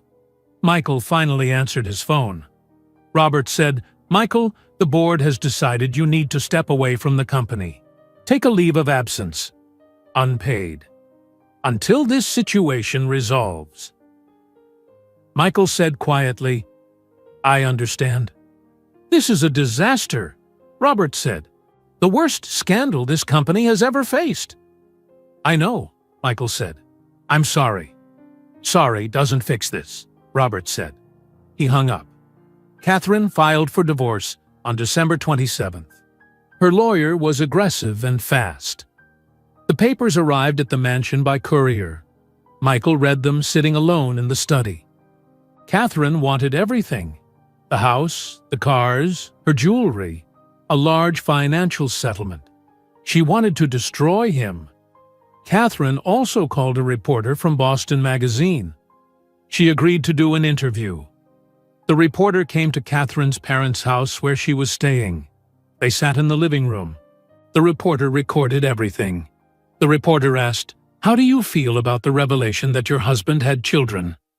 Catherine's eyes were red from crying, but her voice was steady. She said, "I feel betrayed. Michael Richardson is a liar and a coward. He lied to me every day for 5 years. He pretended those children did not exist." "What about his mother?" the reporter asked. Catherine's voice got harder. She said, "Eleanor Richardson is a racist. She paid her own son to abandon his children because they're black. That's evil. I'm ashamed I was ever part of that family." The interview was published 2 days later. It went viral immediately.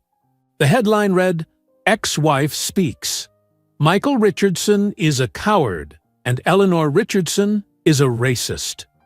Michael read the interview on his phone. He was sitting in his car outside the Cape Cod mansion. He had nowhere else to go. He could not go back inside. The mansion felt like a prison. It felt like everything wrong in his life. He started his car. He drove to Boston. He rented a small apartment in the city. The apartment had 1 bedroom, old furniture, beige walls. It was the opposite of everything he had before. But he did not care. He had lost everything that mattered: his job, his wife, his mother's respect, his reputation. But more importantly, he had lost 5 years with his children. He had lost their first steps, their first words, their first birthdays. He had lost everything that actually mattered. He sat in the empty apartment. He thought about Destiny's words at the party. "What you do with that information is up to you." For the first time in 5 years, Michael had to make his own decision. Not his mother's decision, his own. He had to decide if he would keep running or if he would finally face what he had done. Michael sat in his empty apartment for 3 days. He did not go outside. He ordered food delivery. He did not answer his phone. He just sat on the old couch, and thought about his children. On the third day, he made a decision. He stood up. He showered. He put on clean clothes. He got in his car. He drove to Dorchester. He did not know Destiny's exact address, but James Porter's report had listed it. Michael remembered reading it years ago when Eleanor first hired the investigator.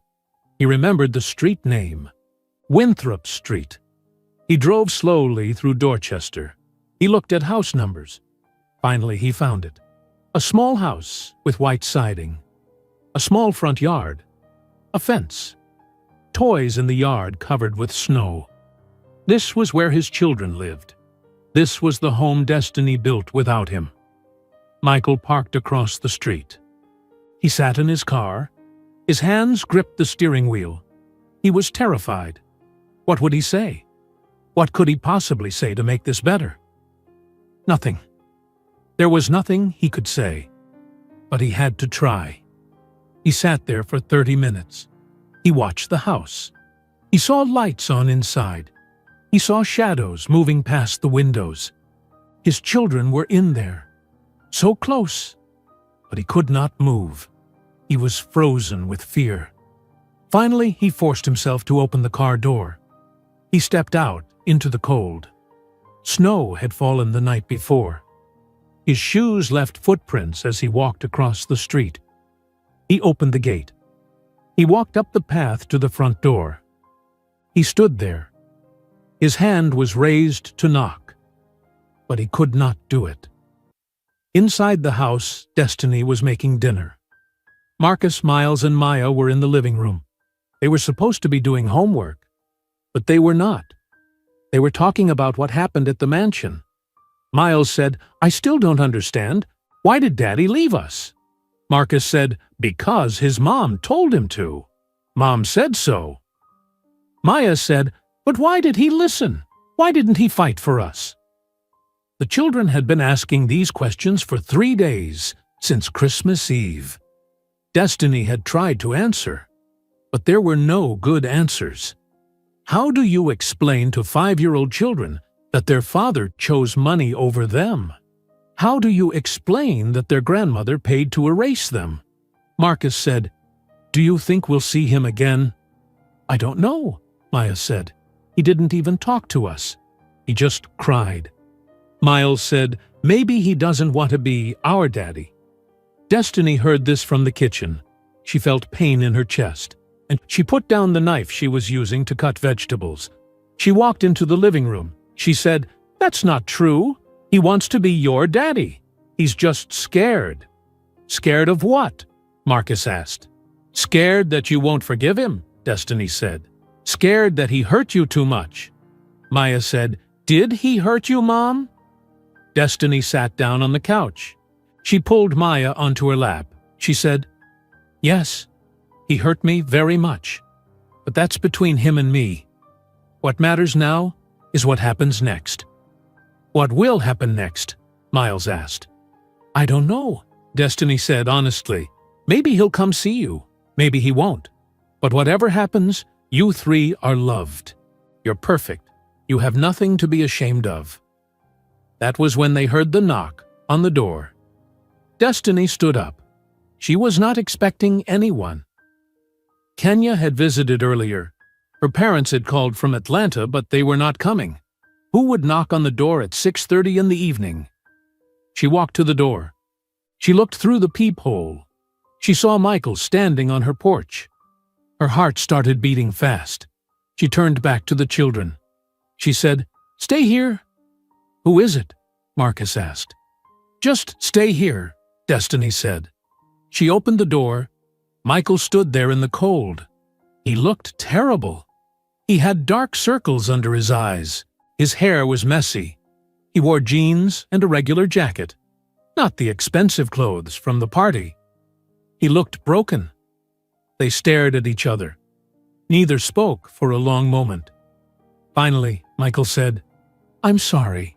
I'm so sorry. Please let me try to fix this." Destiny did not move. Her hand stayed on the door. She said, "You don't get to fix this, Michael. You broke something that can't be fixed." Michael started crying. His shoulders shook. He said, I know I don't deserve anything. I don't deserve forgiveness.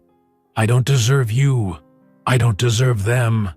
But please, please, let me meet them. Let me try to be their father. Destiny felt anger rising in her chest. She said, You had 5 years to be their father. 5 years to change your mind. 5 years to come back. You chose not to. I was a coward, Michael said. I was weak. I let my mother control me. I was afraid of losing everything. So you lost them instead, Destiny said. Her voice was cold. You lost your children. Was it worth it? Was the money worth it? Michael shook his head. He said, No, nothing was worth it. I was wrong. I was so wrong. I hate myself for what I did. Good, Destiny said. You should hate yourself. They stood there. Destiny wanted to slam the door in his face. She wanted to tell him to leave and never come back. But she thought about her children. She thought about their questions. She thought about Maya asking, Will he love us? She thought about Marcus's drawings of a family with a father. She closed her eyes. She took a deep breath. She said, Wait here. She closed the door. Michael stood on the porch. He waited. He was shaking from cold and fear. 5 minutes passed. Then 10 minutes. Michael thought maybe she was not coming back. Maybe this was his answer. Maybe she would leave him standing out here forever. But then the door opened again. Destiny stood there. She said, Come inside. But if you upset them, if you hurt them, if you make them cry, you leave immediately, and you never come back. Do you understand? Michael nodded quickly. He said, Yes, I understand. Thank you. Thank you so much. He walked into the house. It was warm. It was small, but clean and comfortable. There were toys on the floor, pictures on the walls, pictures of the triplets as babies, as toddlers, growing up, birthday parties, first days of school. Michael was not in any of the pictures. 5 years of memories without him. He felt sick. Destiny led him to the living room. She said, Marcus, Miles, Maya, come here, please. The 3 children appeared from down the hallway. They stopped when they saw Michael. They recognized him from the party. They stared at him. No one spoke. Michael did not know what to do. He felt like his chest was breaking open. These were his children. They were beautiful. They were real. They were standing right in front of him. He knelt down on the floor. He wanted to be at their level. He said, Hi, I'm Michael. I'm your father. Miles said, We know. We saw you at the big house. Maya said, Your wife threw a ring at your face. Marcus said nothing. He moved behind Destiny and held onto her leg. He was afraid. Michael said, I want to say I'm sorry. I should have been there when you were born. I should have been there your whole lives. I wasn't. That was wrong. That was the worst thing I ever did. I'm so sorry. Miles asked directly, Why did you leave? Michael looked at Destiny. She nodded. He should tell the truth. Michael said, Because I was scared. My mother gave me money. She told me to leave. I took the money. I was weak. I made a terrible choice. Maya asked, Did you take the money because you didn't want us? Michael's voice cracked. He said, No, that's not true. I didn't know you yet. I was thinking about myself. I was thinking about money and my job and my mother. I wasn't thinking about you. I should have been thinking about you, only about you, Marcus spoke from behind Destiny. His voice was quiet. He said, Mom says people can change if they work hard. Is that true? Michael looked at this small boy with his green eyes. His son.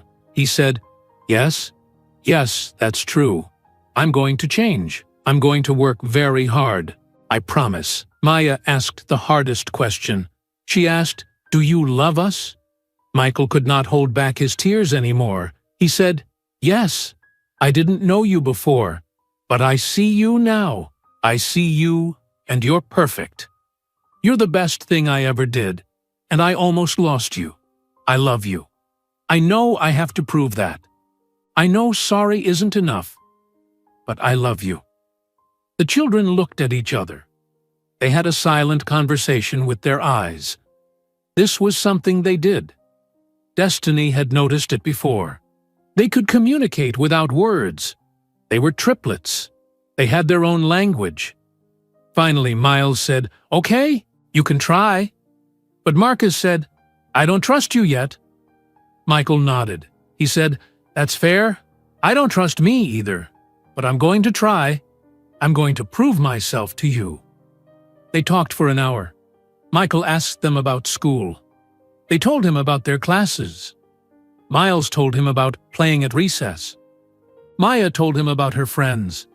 Marcus stayed mostly quiet, but he listened to everything. Michael told them about his job, his old job. He said, "I used to work at a big company, but I don't anymore. I'm going to find a new job, something better." "What kind of job?" Miles asked. "I don't know yet," Michael said honestly. "Maybe I'll be a teacher." Destiny watched everything carefully. She sat in a chair across the room. She did not interrupt. She just watched. She watched Michael talk to his children. She watched him listen to them. She watched him cry when Maya showed him a picture she drew at school. At 7:30, Destiny said, "Okay, that's enough for tonight. Children, time for bath and bed." The children stood up. Marcus and Miles walked toward the hallway, but Maya walked to Michael. She stood in front of him. She said, "Are you coming back?" Michael looked at Destiny. Destiny said, "That depends on whether I let him." Michael looked back at Maya. He said, "I hope so. I really hope so." Maya nodded. Then she walked away. Michael stood up. Destiny walked him to the door. They stood there. Michael said, "Thank you for letting me see them. You didn't have to do that." Destiny said, "I didn't do it for you. I did it for them. They have a right to know their father, even if their father is a coward." Michael said, "Can I come back? Can I see them again?" Destiny was quiet for a long time. She was thinking. Finally, she said, "You can come on Tuesday and Thursday evenings, from 5 o'clock to 7 o'clock. You will have dinner with them. You will help with homework. You will prove yourself slowly. If you miss one day without Colin, you're done forever." "Do you understand?" Michael said. "Yes, I understand. Thank you. I'll be here. I promise." Destiny said, "Your promises don't mean anything yet. You need to show up. Actions matter, not words." "I will," Michael said. "I'll show up. Every time. I promise." He walked to his car. He sat in the driver's seat. He looked back at the house. The lights were on in the windows. His children were in there, getting ready for bed, living their lives, lives that he had missed, lives that he almost destroyed. But he had a chance now, a small chance. He would not waste it. Not this time. Michael kept his promise. On Tuesday, January 2nd, he arrived at Destiny's house at exactly 5 o'clock in the evening. He parked his car. He walked to the door. He knocked. His heart was beating fast. Destiny opened the door. She looked at him. She looked at her watch. She said, "You're on time." "I said I would be," Michael said, and she stepped aside. She said, "Come in." The children were in the living room. They looked up when Michael entered. Miles smiled a little. Maya watched him carefully. Marcus looked away. Michael said, "Hi, how was school today?" Miles said, "Good. We played soccer at recess." "Do you like soccer?" Michael asked. "Yes," Miles said. "I'm the best player in my class." Michael smiled. He said, "Really? That's great." They sat down to dinner. Destiny had made spaghetti. They ate at the small kitchen table. Michael sat on one side. The three children sat on the other side. Destiny stood by the counter, watching everything. The dinner was awkward. No one knew what to say. Michael asked questions about school. The children gave short answers. Marcus would not look at Michael. He just ate his food and stayed quiet. After dinner, Michael tried to help with homework. Miles let him. Miles had math problems. Michael sat next to him and helped him count. Maya had spelling words. She let Michael quiz her. But Marcus took his homework to his room. He said, "I want to do it alone." Michael looked hurt. Destiny said, "Give him time." At 7 o'clock, Michael left. He said goodbye to the children. Miles said, "Bye?" Maya said, "See you Thursday." Marcus said nothing. Michael came back on Thursday, and the following Tuesday, and the following Thursday. He came every week. He was never late. Not once. He showed up exactly when he said he would. On the second week, Michael brought gifts. A book for Marcus about dinosaurs. A soccer ball for Miles. A puzzle for Maya with a picture of a castle. He gave them out after dinner. Miles was excited. He said, "A soccer ball, thank you." Maya smiled and said, "I love puzzles." But Marcus took his book and put it down without looking at it. He said, "Thank you," but his voice was flat. Destiny pulled Michael aside. She said quietly, "You can't buy their love, Michael." Michael said, "I know. I just wanted to give them something." "They don't need things," Destiny said. "They need your time, your attention. That's all." Michael nodded. He said, "You're right. I'm sorry." The next time he came, he brought nothing. He just came with himself. Slowly, very slowly, things got a little better. Miles warmed up to Michael first. Miles was naturally friendly and easy. After a month of visits, Miles asked, "Can we play soccer outside?" Michael looked at Destiny. She nodded. Michael said, "Yes, let's play." They went to the small backyard. There was snow on the ground, but Miles did not care. He kicked the soccer ball. He said, "Try to block it." Michael stood in front of an imaginary goal. Miles kicked the ball. Michael tried to block it, but missed. The ball went past him. Miles laughed and said, "You're not good at this." Michael laughed too. He said, "You're right. I'm terrible." They played for 20 minutes. Michael was not good at soccer. He slipped on the snow. He missed the ball multiple times. Miles laughed at him, but it was a good laugh. A happy laugh. Not a mean laugh. When they came back inside, they were both cold and smiling. Destiny saw them. She saw Miles holding Michael's hand as they walked in. Something in her chest hurt, but it was not a bad hurt. It was seeing her son happy. Marcus was harder. He did not want to play with Michael. He did not want Michael to help with homework. He stayed distant and cold. At dinner, he would not talk. He just ate and then went to his room. One Thursday in February, Michael brought coloring books for everyone. Not expensive toys, just simple coloring books from the dollar store. He sat on the living room floor with the children. Maya and Miles colored with him. Marcus sat on the couch reading a book. Michael looked at Marcus. He said, "Marcus, do you want to color with us?" Marcus did not look up from his book. He said, "No." Michael said, "Okay, maybe next time." After a few minutes, Marcus looked over. He watched Michael coloring with his brother and sister. Michael was not good at coloring either. He went outside the lines. Maya laughed and said, "You're coloring wrong." Marcus almost smiled. Almost. But he caught himself. He went back to his book. Maya was different from her brothers. She did not warm up fast like Miles, but she did not stay cold like Marcus. She watched. She observed everything. She asked questions. One day she asked, "Do you have a house?" Michael said, "Yes, I have an apartment in Boston." Is it big? Maya asked. No, Michael said. It's small, 1 bedroom. Do you live alone? Maya asked. Yes, Michael said. Are you lonely? Maya asked. Michael stopped. He looked at this little girl with his own green eyes. He said honestly, Yes, sometimes I'm very lonely. Maya nodded. She said, We were lonely too, before we met you. We didn't have a daddy. Michael felt tears in his eyes. He said, I'm sorry I wasn't there. You're here now, Maya said. Then she went back to coloring. After 3 months of visits, Michael asked Destiny if he could take the children somewhere.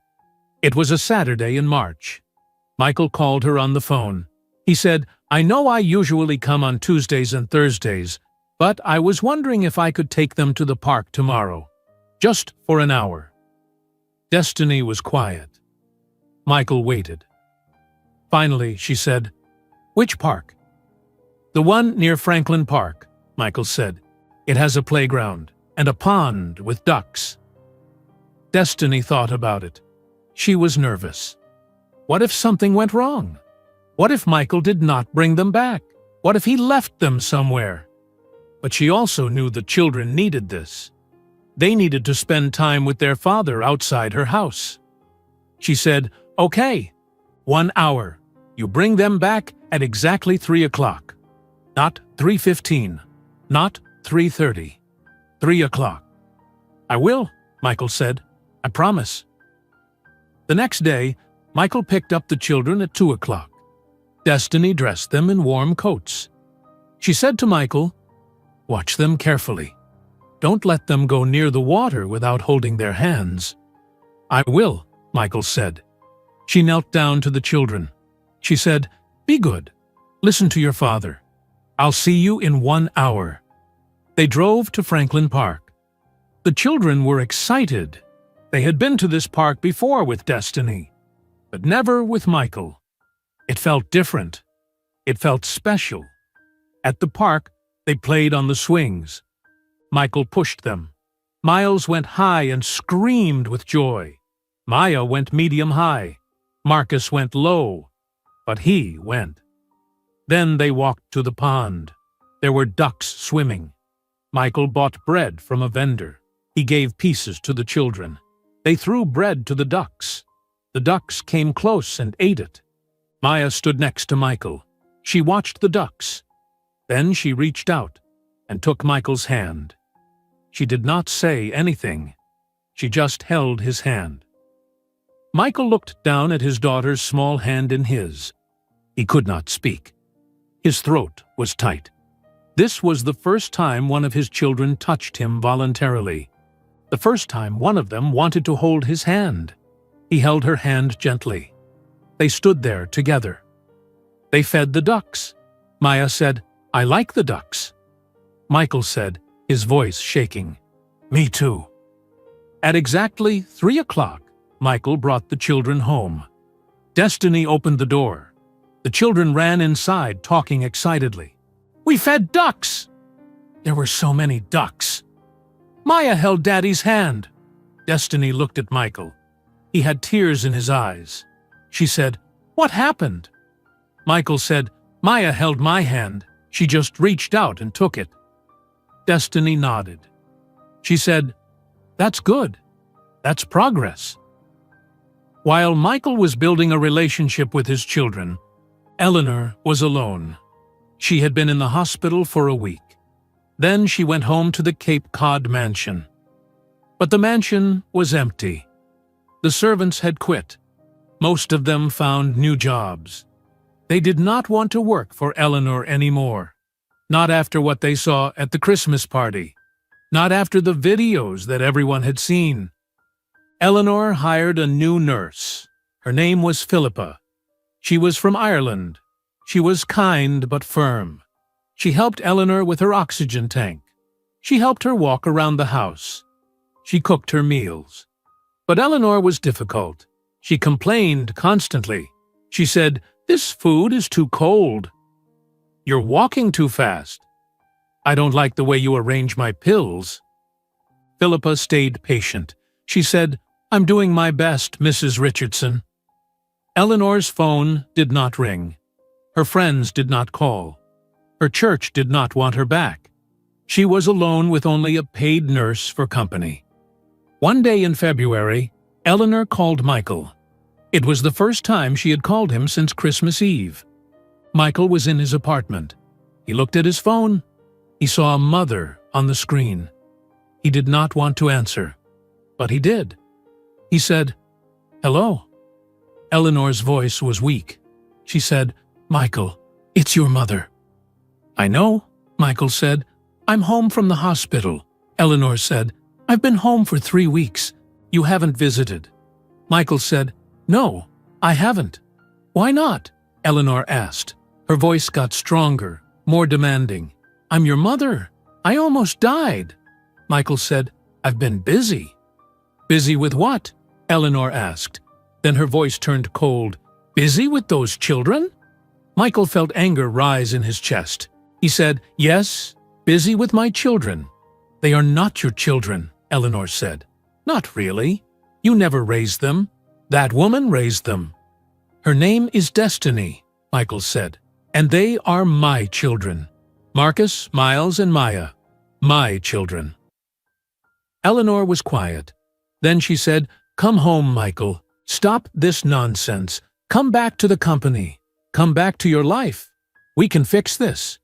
Michael said, "There's nothing to fix." "What do you mean?" Eleanor said. "Everything is broken. Your marriage ended. Your job is gone. Your reputation is destroyed. Come home. I'll help you rebuild." Michael said, "I don't want your help. I don't want that life anymore." "Don't be stupid," Eleanor said. "You have nothing without me. No money, no job, no future." Michael said, "I have my children. That's enough." Eleanor's voice turned sharp and mean. She said, "You're choosing them over me?" Michael said quietly but firmly, "Yes, I am." Eleanor was silent. Then she said, "You're making a mistake. You'll regret this." "No," Michael said. "The mistake was listening to you 5 years ago. I won't make that mistake again." He hung up the phone. His hands were shaking. But he felt something new. He felt strong. He felt free. For the first time in his life, he had stood up to his mother. Michael made other changes too. He quit the family company officially. He sold his expensive car and bought a used Honda Civic. The car was 10 years old, but it ran well. It cost him $6,000 instead of $60,000. He also started therapy. He found a therapist named Dr. Lisa Chen. Her office was in downtown Boston. Michael went every Wednesday at 4 o'clock. In their first session, Dr. Chen said, "Tell me why you're here." Michael said, "Because I destroyed my life. I abandoned my children. I let my mother control me. I was weak." Dr. Chen wrote notes. She said, "Tell me about your mother." Michael talked for an hour. He told her about growing up under Eleanor's control. He told her about his father dying. He told her about never making his own decisions. He told her about the $500,000. Dr. Chen said, "You have dependent personality disorder. You rely on others to make decisions for you because you're afraid to be alone. You let your mother control you because you thought you couldn't survive without her." Michael said, "Can I fix it?" "Yes," Dr. Chen said, "but it takes work. You need to learn who you are without her. You need to learn to make your own choices. You need to build your own identity." Michael went to therapy every week. It was hard. It was painful. But he kept going. He also started looking for a new job. He did not want to work in real estate anymore. He wanted something meaningful, something that mattered. He thought about teaching. He had always loved to read. He loved books and stories. He applied to teach at public schools in Boston. He sent his resume to 10 schools. He got 4 interviews. 3 schools rejected him. But one school called him back, Dorchester High School. The principal, a woman named Mrs. Davis, said, "We need an English teacher for 10th grade. The pay is $52,000 per year. Can you start in September?" Michael said, "Yes, absolutely." It was March now. He had 6 months to prepare. 6 months to keep visiting his children. 6 months to prove himself. 6 months to become the father he should have been from the beginning. September came faster than Michael expected. His first day as a teacher at Dorchester High School was on Tuesday, September 4th. He woke up at 6 o'clock in the morning. He was nervous. He put on khaki pants and a button-down shirt. He looked at himself in the mirror. He did not look like the old Michael. That Michael wore expensive suits. This Michael wore simple clothes from Target. He drove to the school. It was a large brick building in Dorchester, not far from where Destiny and his children lived. Students walked through the halls. They were loud and full of energy. Michael found his classroom, room 212. He stood at the front of the class. 28 students walked in. They looked at him with curious eyes. Michael said, "Good morning. My name is Mr. Richardson. I'm your English teacher this year." A girl in the front row raised her hand. She said, "Are you new?" "Yes," Michael said. "This is my first year teaching." A boy in the back said, "What did you do before?" Michael thought about lying. He thought about making up a story.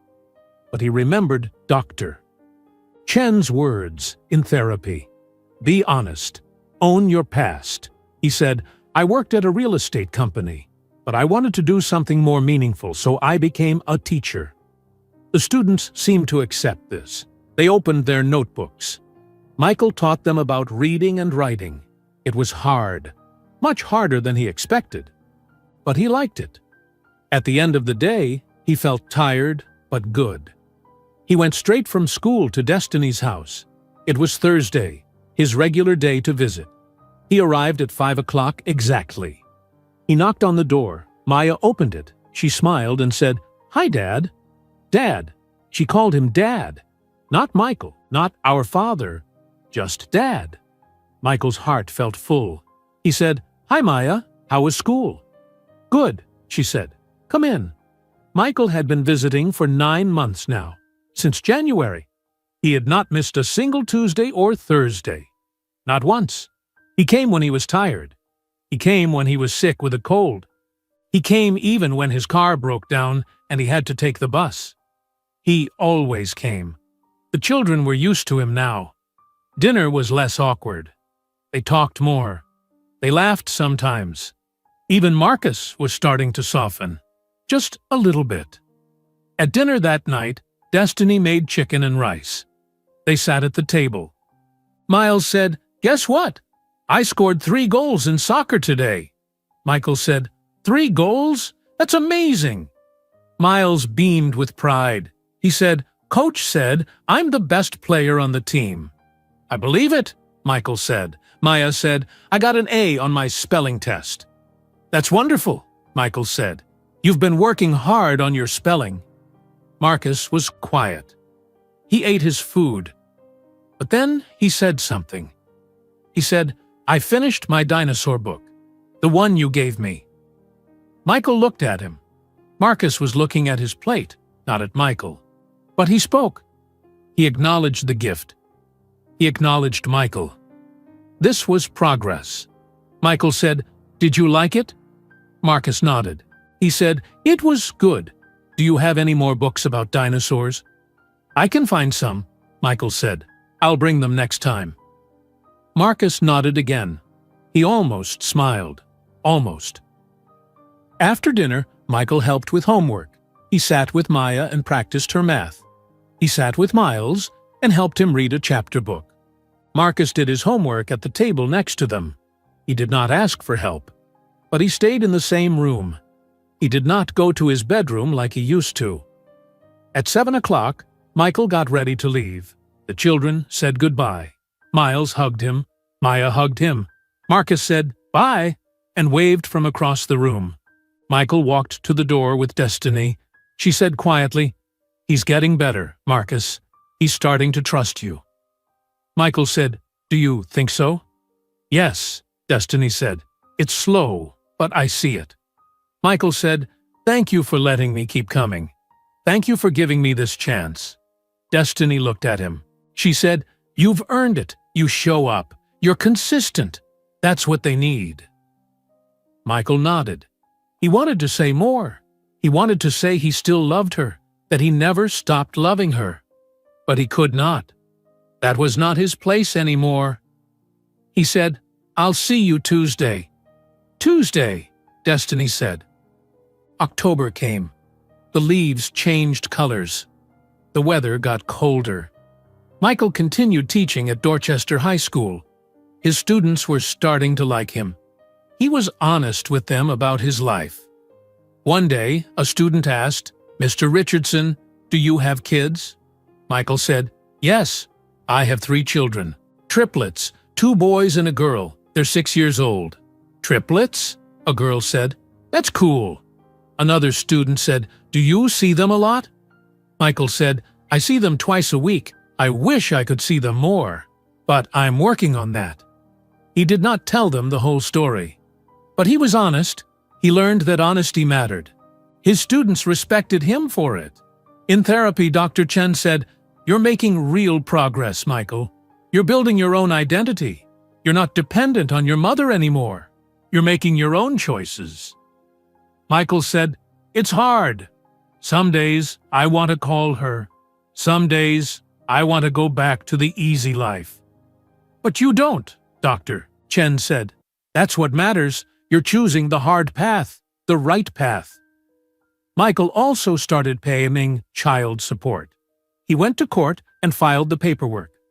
The judge ordered him to pay $2,800 per month, but Michael paid $4,000. He wanted to give more. He wanted to help Destiny. He wanted to show his children he was responsible. Destiny was surprised the first time she received the payment. She called him. She said, "You're paying more than the court ordered." Michael said, "I know. I want to help. You raised them alone for 6 years. I owe you everything." Destiny did not know what to say. She said, "Thank you." One Saturday in November, Michael took the children to the Boston Children's Museum. It was a special trip, not just 1 hour at the park, a whole afternoon. Destiny agreed to let them go. The children were excited. They had never been to this museum before. Michael picked them up at 10 o'clock in the morning.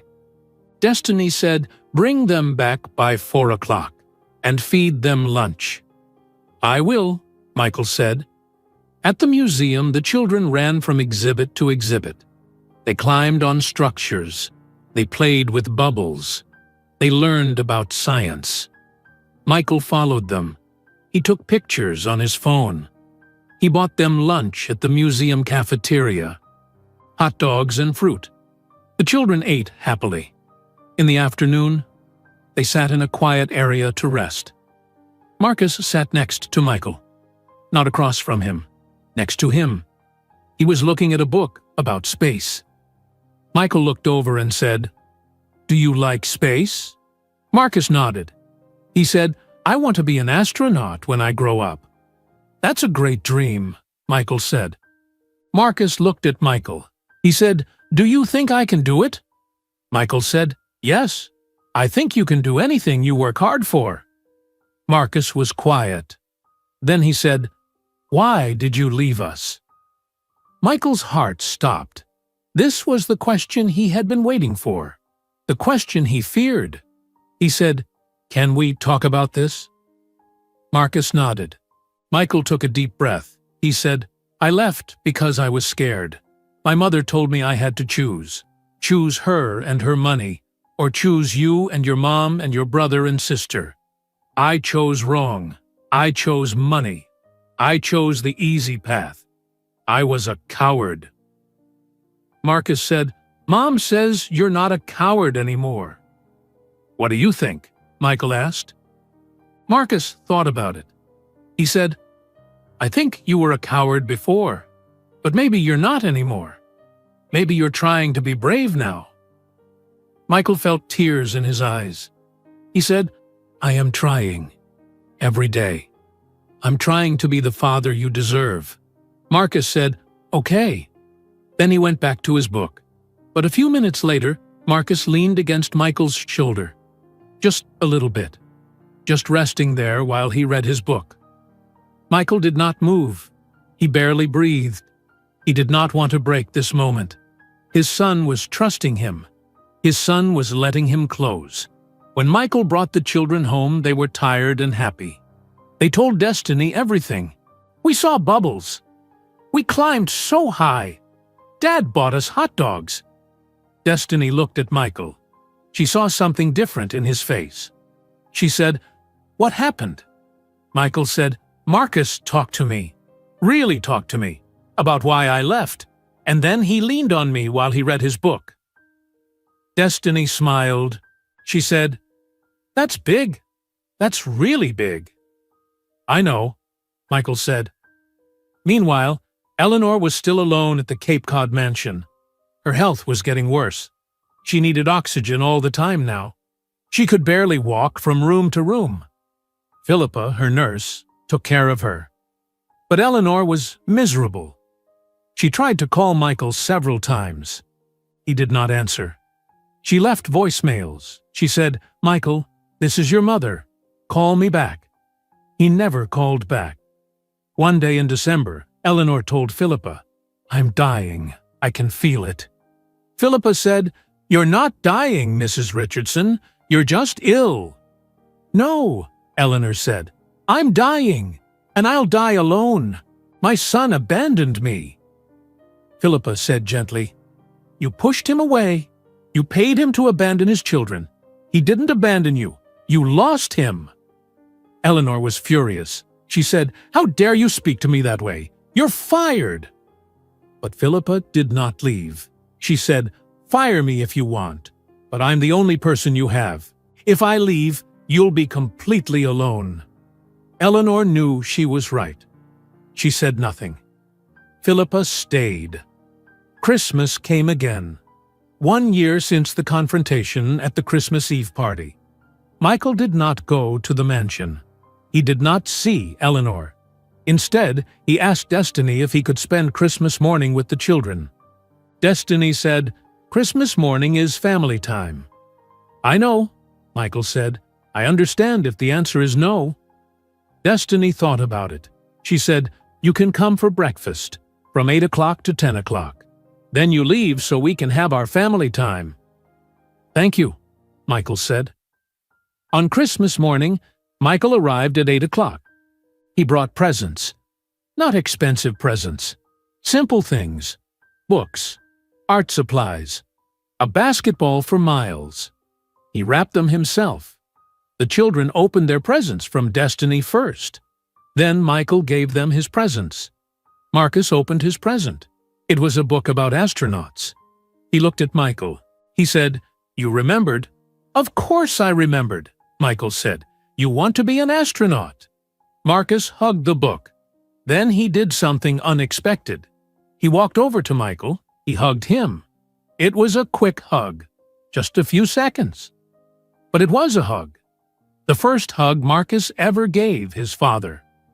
Michael hugged him back. He said, "Merry Christmas, Marcus." Marcus said, "Merry Christmas, Dad." Dad. Marcus called him Dad. For the first time, Michael could not hold back his tears. He cried, but they were happy tears. Destiny watched from the kitchen. She felt her own tears. She saw her children happy. She saw them with their father. It was not the family she had imagined 6 years ago. It was not a traditional family, but it was something real, something built on truth and effort and consistency. At 10 o'clock, Michael left. He said goodbye to the children. He said goodbye to Destiny. He drove back to his small apartment. He sat on his couch. He looked at the picture on his phone. The picture from the museum of Marcus, Miles, and Maya smiling at the camera. His children. His beautiful children. He thought about Eleanor alone in her mansion. He thought about his old life. The money, the reputation, the empty marriage. He did not miss any of it, not even a little bit. His phone rang. It was a number he did not recognize. He answered. A woman's voice said, "Is this Michael Richardson?" "Yes," Michael said. "This is Dr. Palmer from Cape Cod Hospital." The woman said, "Your mother, Eleanor Richardson, has been admitted. She's asking for you." Michael closed his eyes. He said, "Is she dying?" "She's very ill," Dr. Palmer said. "I think you should come." Michael sat there. He thought about Eleanor. She was still his mother. She gave him life, but she also taught him to be afraid. She taught him to choose money over love. She paid him to abandon his children. He said to Dr. Palmer, "I'll come, but only if I can bring my children." Dr. Palmer was quiet. She said, "I'll tell her." 2 minutes later, Dr. Palmer called back. She said, "Your mother says no. She won't see the children." Michael said, "Then I won't come." "Are you sure?" Dr. Palmer asked. "She might not have much time left." Michael said, "I'm sure. If she won't meet my children, then she won't meet me. They're part of my life now.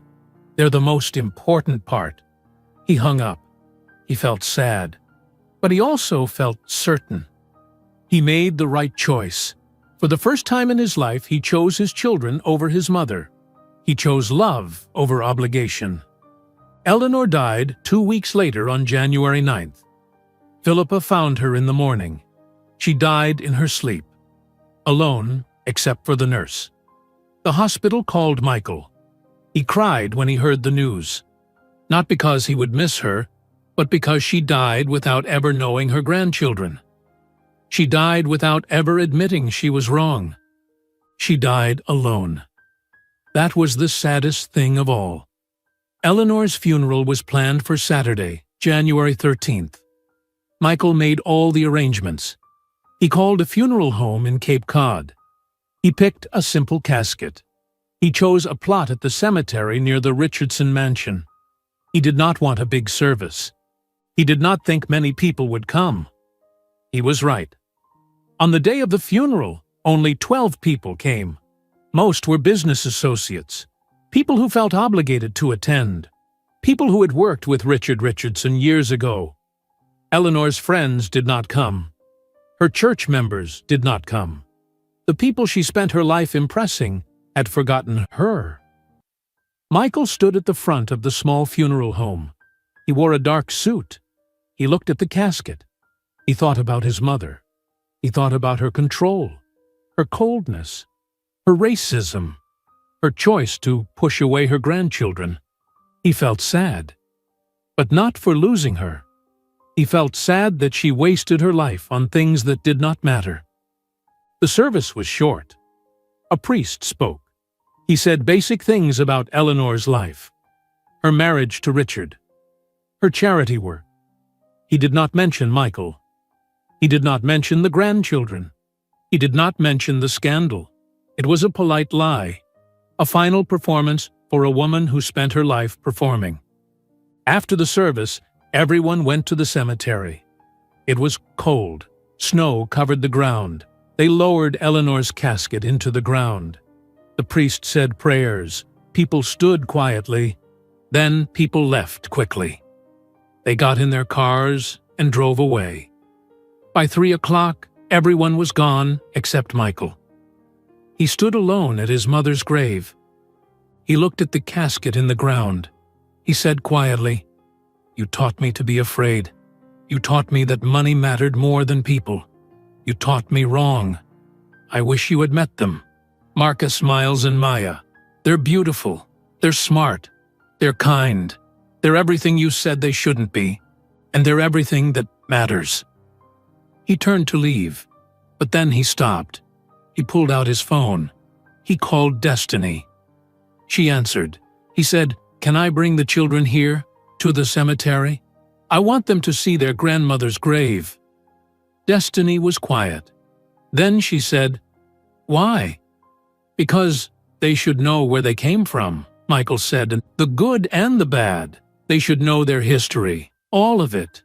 Destiny said, "Okay, but you explain it to them. You tell them who she was." "I will," Michael said. An hour later, Michael picked up Marcus, Miles, and Maya. They were 6 years old now, old enough to understand some things. He drove them to the cemetery in Cape Cod. They walked through the snow to Eleanor's grave. The children looked at the headstone. It said, "Eleanor Richardson, beloved wife and mother." Maya read it slowly. She said, "Is this our grandmother?" "Yes," Michael said. Miles asked, "Why didn't we meet her?" Michael knelt down in the snow. He looked at his 3 children. He said, "Because she made bad choices. She didn't want to meet you. She thought you weren't good enough, but she was wrong. You are perfect." Marcus said, "Why did she think we weren't good enough?" Michael knew he had to tell them the truth. They were young, but they deserved honesty. He said, "Because your skin is brown. Because your mom is black. My mother thought that mattered. She thought people should only marry people who look like them. She was wrong. That kind of thinking is called racism. It's wrong. It hurt people. It hurt you. It hurt your mom. It hurt me, too." The children were quiet. They looked at the grave. Then Maya said, "That's sad." "Yes," Michael said. "It's very sad. She died alone because she chose to be afraid instead of choosing love." Marcus said, "I'm glad we have you now, even if we didn't have her." Michael hugged all 3 children. He said, "I'm glad I have you too." They stood at the grave for a few more minutes. Then they left. On the drive home, Miles said, "Dad, are you sad your mom died?" Michael thought about it. He said honestly, "I'm sad she never changed. I'm sad she never knew you. But I'm not sad she's gone. She hurt too many people. Sometimes people hurt us, and it's okay not to miss them." The children seemed to understand. They were quiet the rest of the drive. 2 weeks after the funeral, Eleanor's lawyer called Michael. His name was Mr. Harrison. He said, "We need to read your mother's will. Can you come to my office?" Michael went to the lawyer's office in downtown Boston. Mr. Harrison was an old man with white hair. He sat behind a big desk. He opened a folder. He said, "Your mother's will is simple. She left everything to you. The mansion, the company shares, her investments, her bank accounts, everything." Michael said, "How much is it?" Mr. Harrison said, "After taxes and debts, approximately $50 million. $50 million. The same amount Eleanor spent her life protecting. The same fortune she used to control Michael. The same money that drove her to pay Michael to abandon his children. Now it was his." Michael said, "I don't want it." Mr. Harrison looked confused. He said, "I'm sorry?" "I don't want the money," Michael said. "Not for me. I want to set up trust funds for my children. Marcus, Miles, and Maya Richardson. $15 million each. They get the money when they turn 25. Mr. Harrison wrote notes. He said, "That's $45 million. What about the other $5 million? "Give it to charity," Michael said. "Split it between Massachusetts General Hospital and organizations that help single mothers." Mr. Harrison said, "Are you sure you're keeping nothing for yourself?" "I'm sure," Michael said. "I have a job. I have an apartment. I have my children. I don't need her money. I don't want her money. I want her legacy to be them.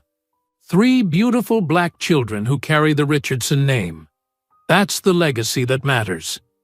Mr. Harrison nodded. He said, "I'll prepare the paperwork." Michael left the office. He felt lighter. He felt free. The money that controlled his life was gone. Now it would help his children. Now it would help other people. That felt right. Time passed. Months became years. Michael kept visiting every Tuesday and Thursday. He never missed. Not once in 3 years. The children were 8 years old now. They fully accepted him as their father. Marcus trusted him completely. He asked Michael for advice. He told Michael his secrets. He said, "I love you, Dad," before bed. Miles and Michael played soccer every week. Michael got better at it. Not great, but better. Miles laughed less at him now. Sometimes Miles said, "Good kick, Dad." Maya asked Michael to read to her every Thursday night. She picked the books. They read together on the couch. Sometimes Maya fell asleep on Michael's shoulder. Those were Michael's favorite moments. Destiny watched all of this. She saw Michael change. She saw him become the father he should have been from the start. She never fell in love with him again. That part of her heart was closed. But she respected him. She trusted him. That was enough. One day, Michael asked Destiny, "Can I see them more than twice a week? Can I have them on Saturdays sometimes?" Destiny thought about it. Then she said, "Yes, but you have to plan things, activities, experiences, not just sitting in your apartment watching TV." "I will," Michael said. So Michael started taking the children on Saturdays too. They went to museums. They went to the library. They went to movies. They went to the park. They built memories. Slowly. Carefully. Real memories based on presence and consistency. On Marcus, Miles, and Maya's 9th birthday in January, Destiny threw a party at her house. She invited their friends from school. She invited her parents, who came from Atlanta. She invited Kenya and Jasmine. She invited Michael. The house was full of children and noise and laughter. Destiny made a big chocolate cake. 9 candles on top. The children gathered around the table. Everyone sang, "Happy Birthday." Miles blew out the candles. He blew so hard that spit got on the cake. Everyone laughed. Maya opened presents. She got art supplies and books and a new puzzle. Marcus got science kits and more books about space. Miles got a new soccer ball and a jersey from his favorite team. Michael gave them each a present, too. He gave Maya a journal. He said, "For writing your thoughts and stories." He gave Marcus a telescope. He said, "For looking at stars and planets." He gave Miles tickets to a professional soccer game. He said, "We'll go together next month." The children hugged him. They said, "Thank you, Dad." Later in the afternoon, after most guests left, Michael helped Destiny clean up. They picked up paper plates and cups. They threw away wrapping paper. They worked in comfortable silence. The children were in the living room playing with their new toys. Their laughter filled the house.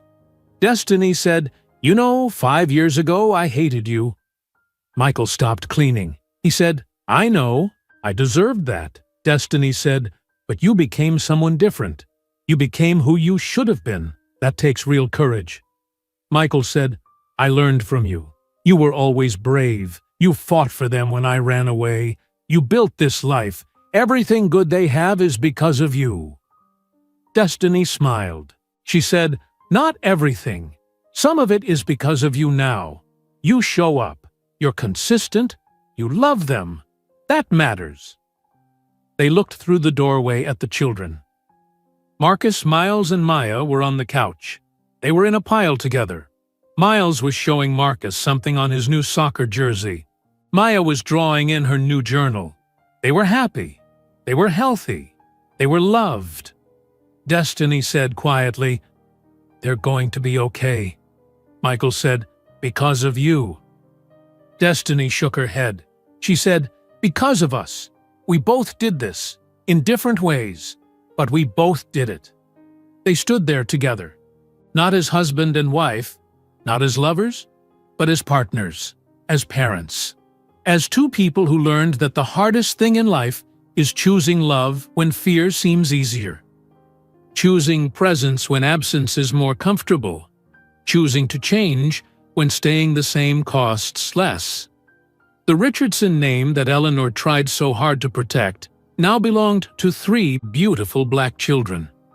Children who knew they were loved. Children who knew their worth. Children who would inherit not just money, but something more valuable. Wow. They would inherit the knowledge that people can change, that mistakes can be acknowledged, that showing up matters more than showing off. Marcus wanted to be an astronaut. Miles wanted to be a professional soccer player. Maya wanted to be a writer. They had dreams. They had futures. They had a mother who sacrificed everything for them. They had a father who learned to fight for them. 10 years from now, when people asked them about the Richardson name, they would not talk about mansions or money. They would talk about a mother who arrived in a helicopter to demand justice. They would talk about a father who chose them over everything else. They would talk about courage and consistency and the choice to be better than those who came before. That evening, after Michael left, Destiny tucked the children into bed. They shared one room, even though she offered them separate rooms. They liked being together. They always had. Marcus said, "Mom, this was the best birthday ever." Miles said, "Dad's coming to my soccer game next week. He promised." Maya said, "I'm going to write a story about today in my new journal." Destiny kissed each of their foreheads. She said, "I love you 3 more than anything in the world." They said together, "We love you too, Mom." She turned off the light. She stood in the doorway and watched them settle in. 3 children who almost did not exist. 3 children someone paid to erase. 3 children who survived and thrived because one woman refused to let them be forgotten. Destiny closed the door gently. She walked downstairs. She sat on her couch. She looked at the pictures on the wall, pictures of her children growing up. And now, in recent pictures, Michael was there too. Not in every picture, but in some. Present. Part of their story. She thought about Christmas Eve 5 years ago. The helicopter, the mansion, the confrontation. She thought about Eleanor's face. She thought about the videos going viral. She thought about destroying the perfect lie. She did not regret any of it. Her children deserved to exist without shame. They deserved to know their father. They deserved the truth. She gave them all of that, not with money or status, but with courage, with showing up, with refusing to accept less than they deserved. That was the legacy that mattered. Not blood or wealth or status, but love, real love, the kind that requires sacrifice, the kind that demands consistency, the kind that changes people from who they were into who they need to be. The Richardson name would live on, not through Eleanor's vision of purity and perfection, but through Marcus, Miles, and Maya, 3 beautiful children who proved that family is not about bloodlines or traditions. Family is about choice, about showing up, about fighting for the people you love even when the world says they do not matter. They mattered. They always mattered. And now everyone knew it. If you enjoyed today's video, I'm sure you'll love the next one. Don't waste time. Just click on the screen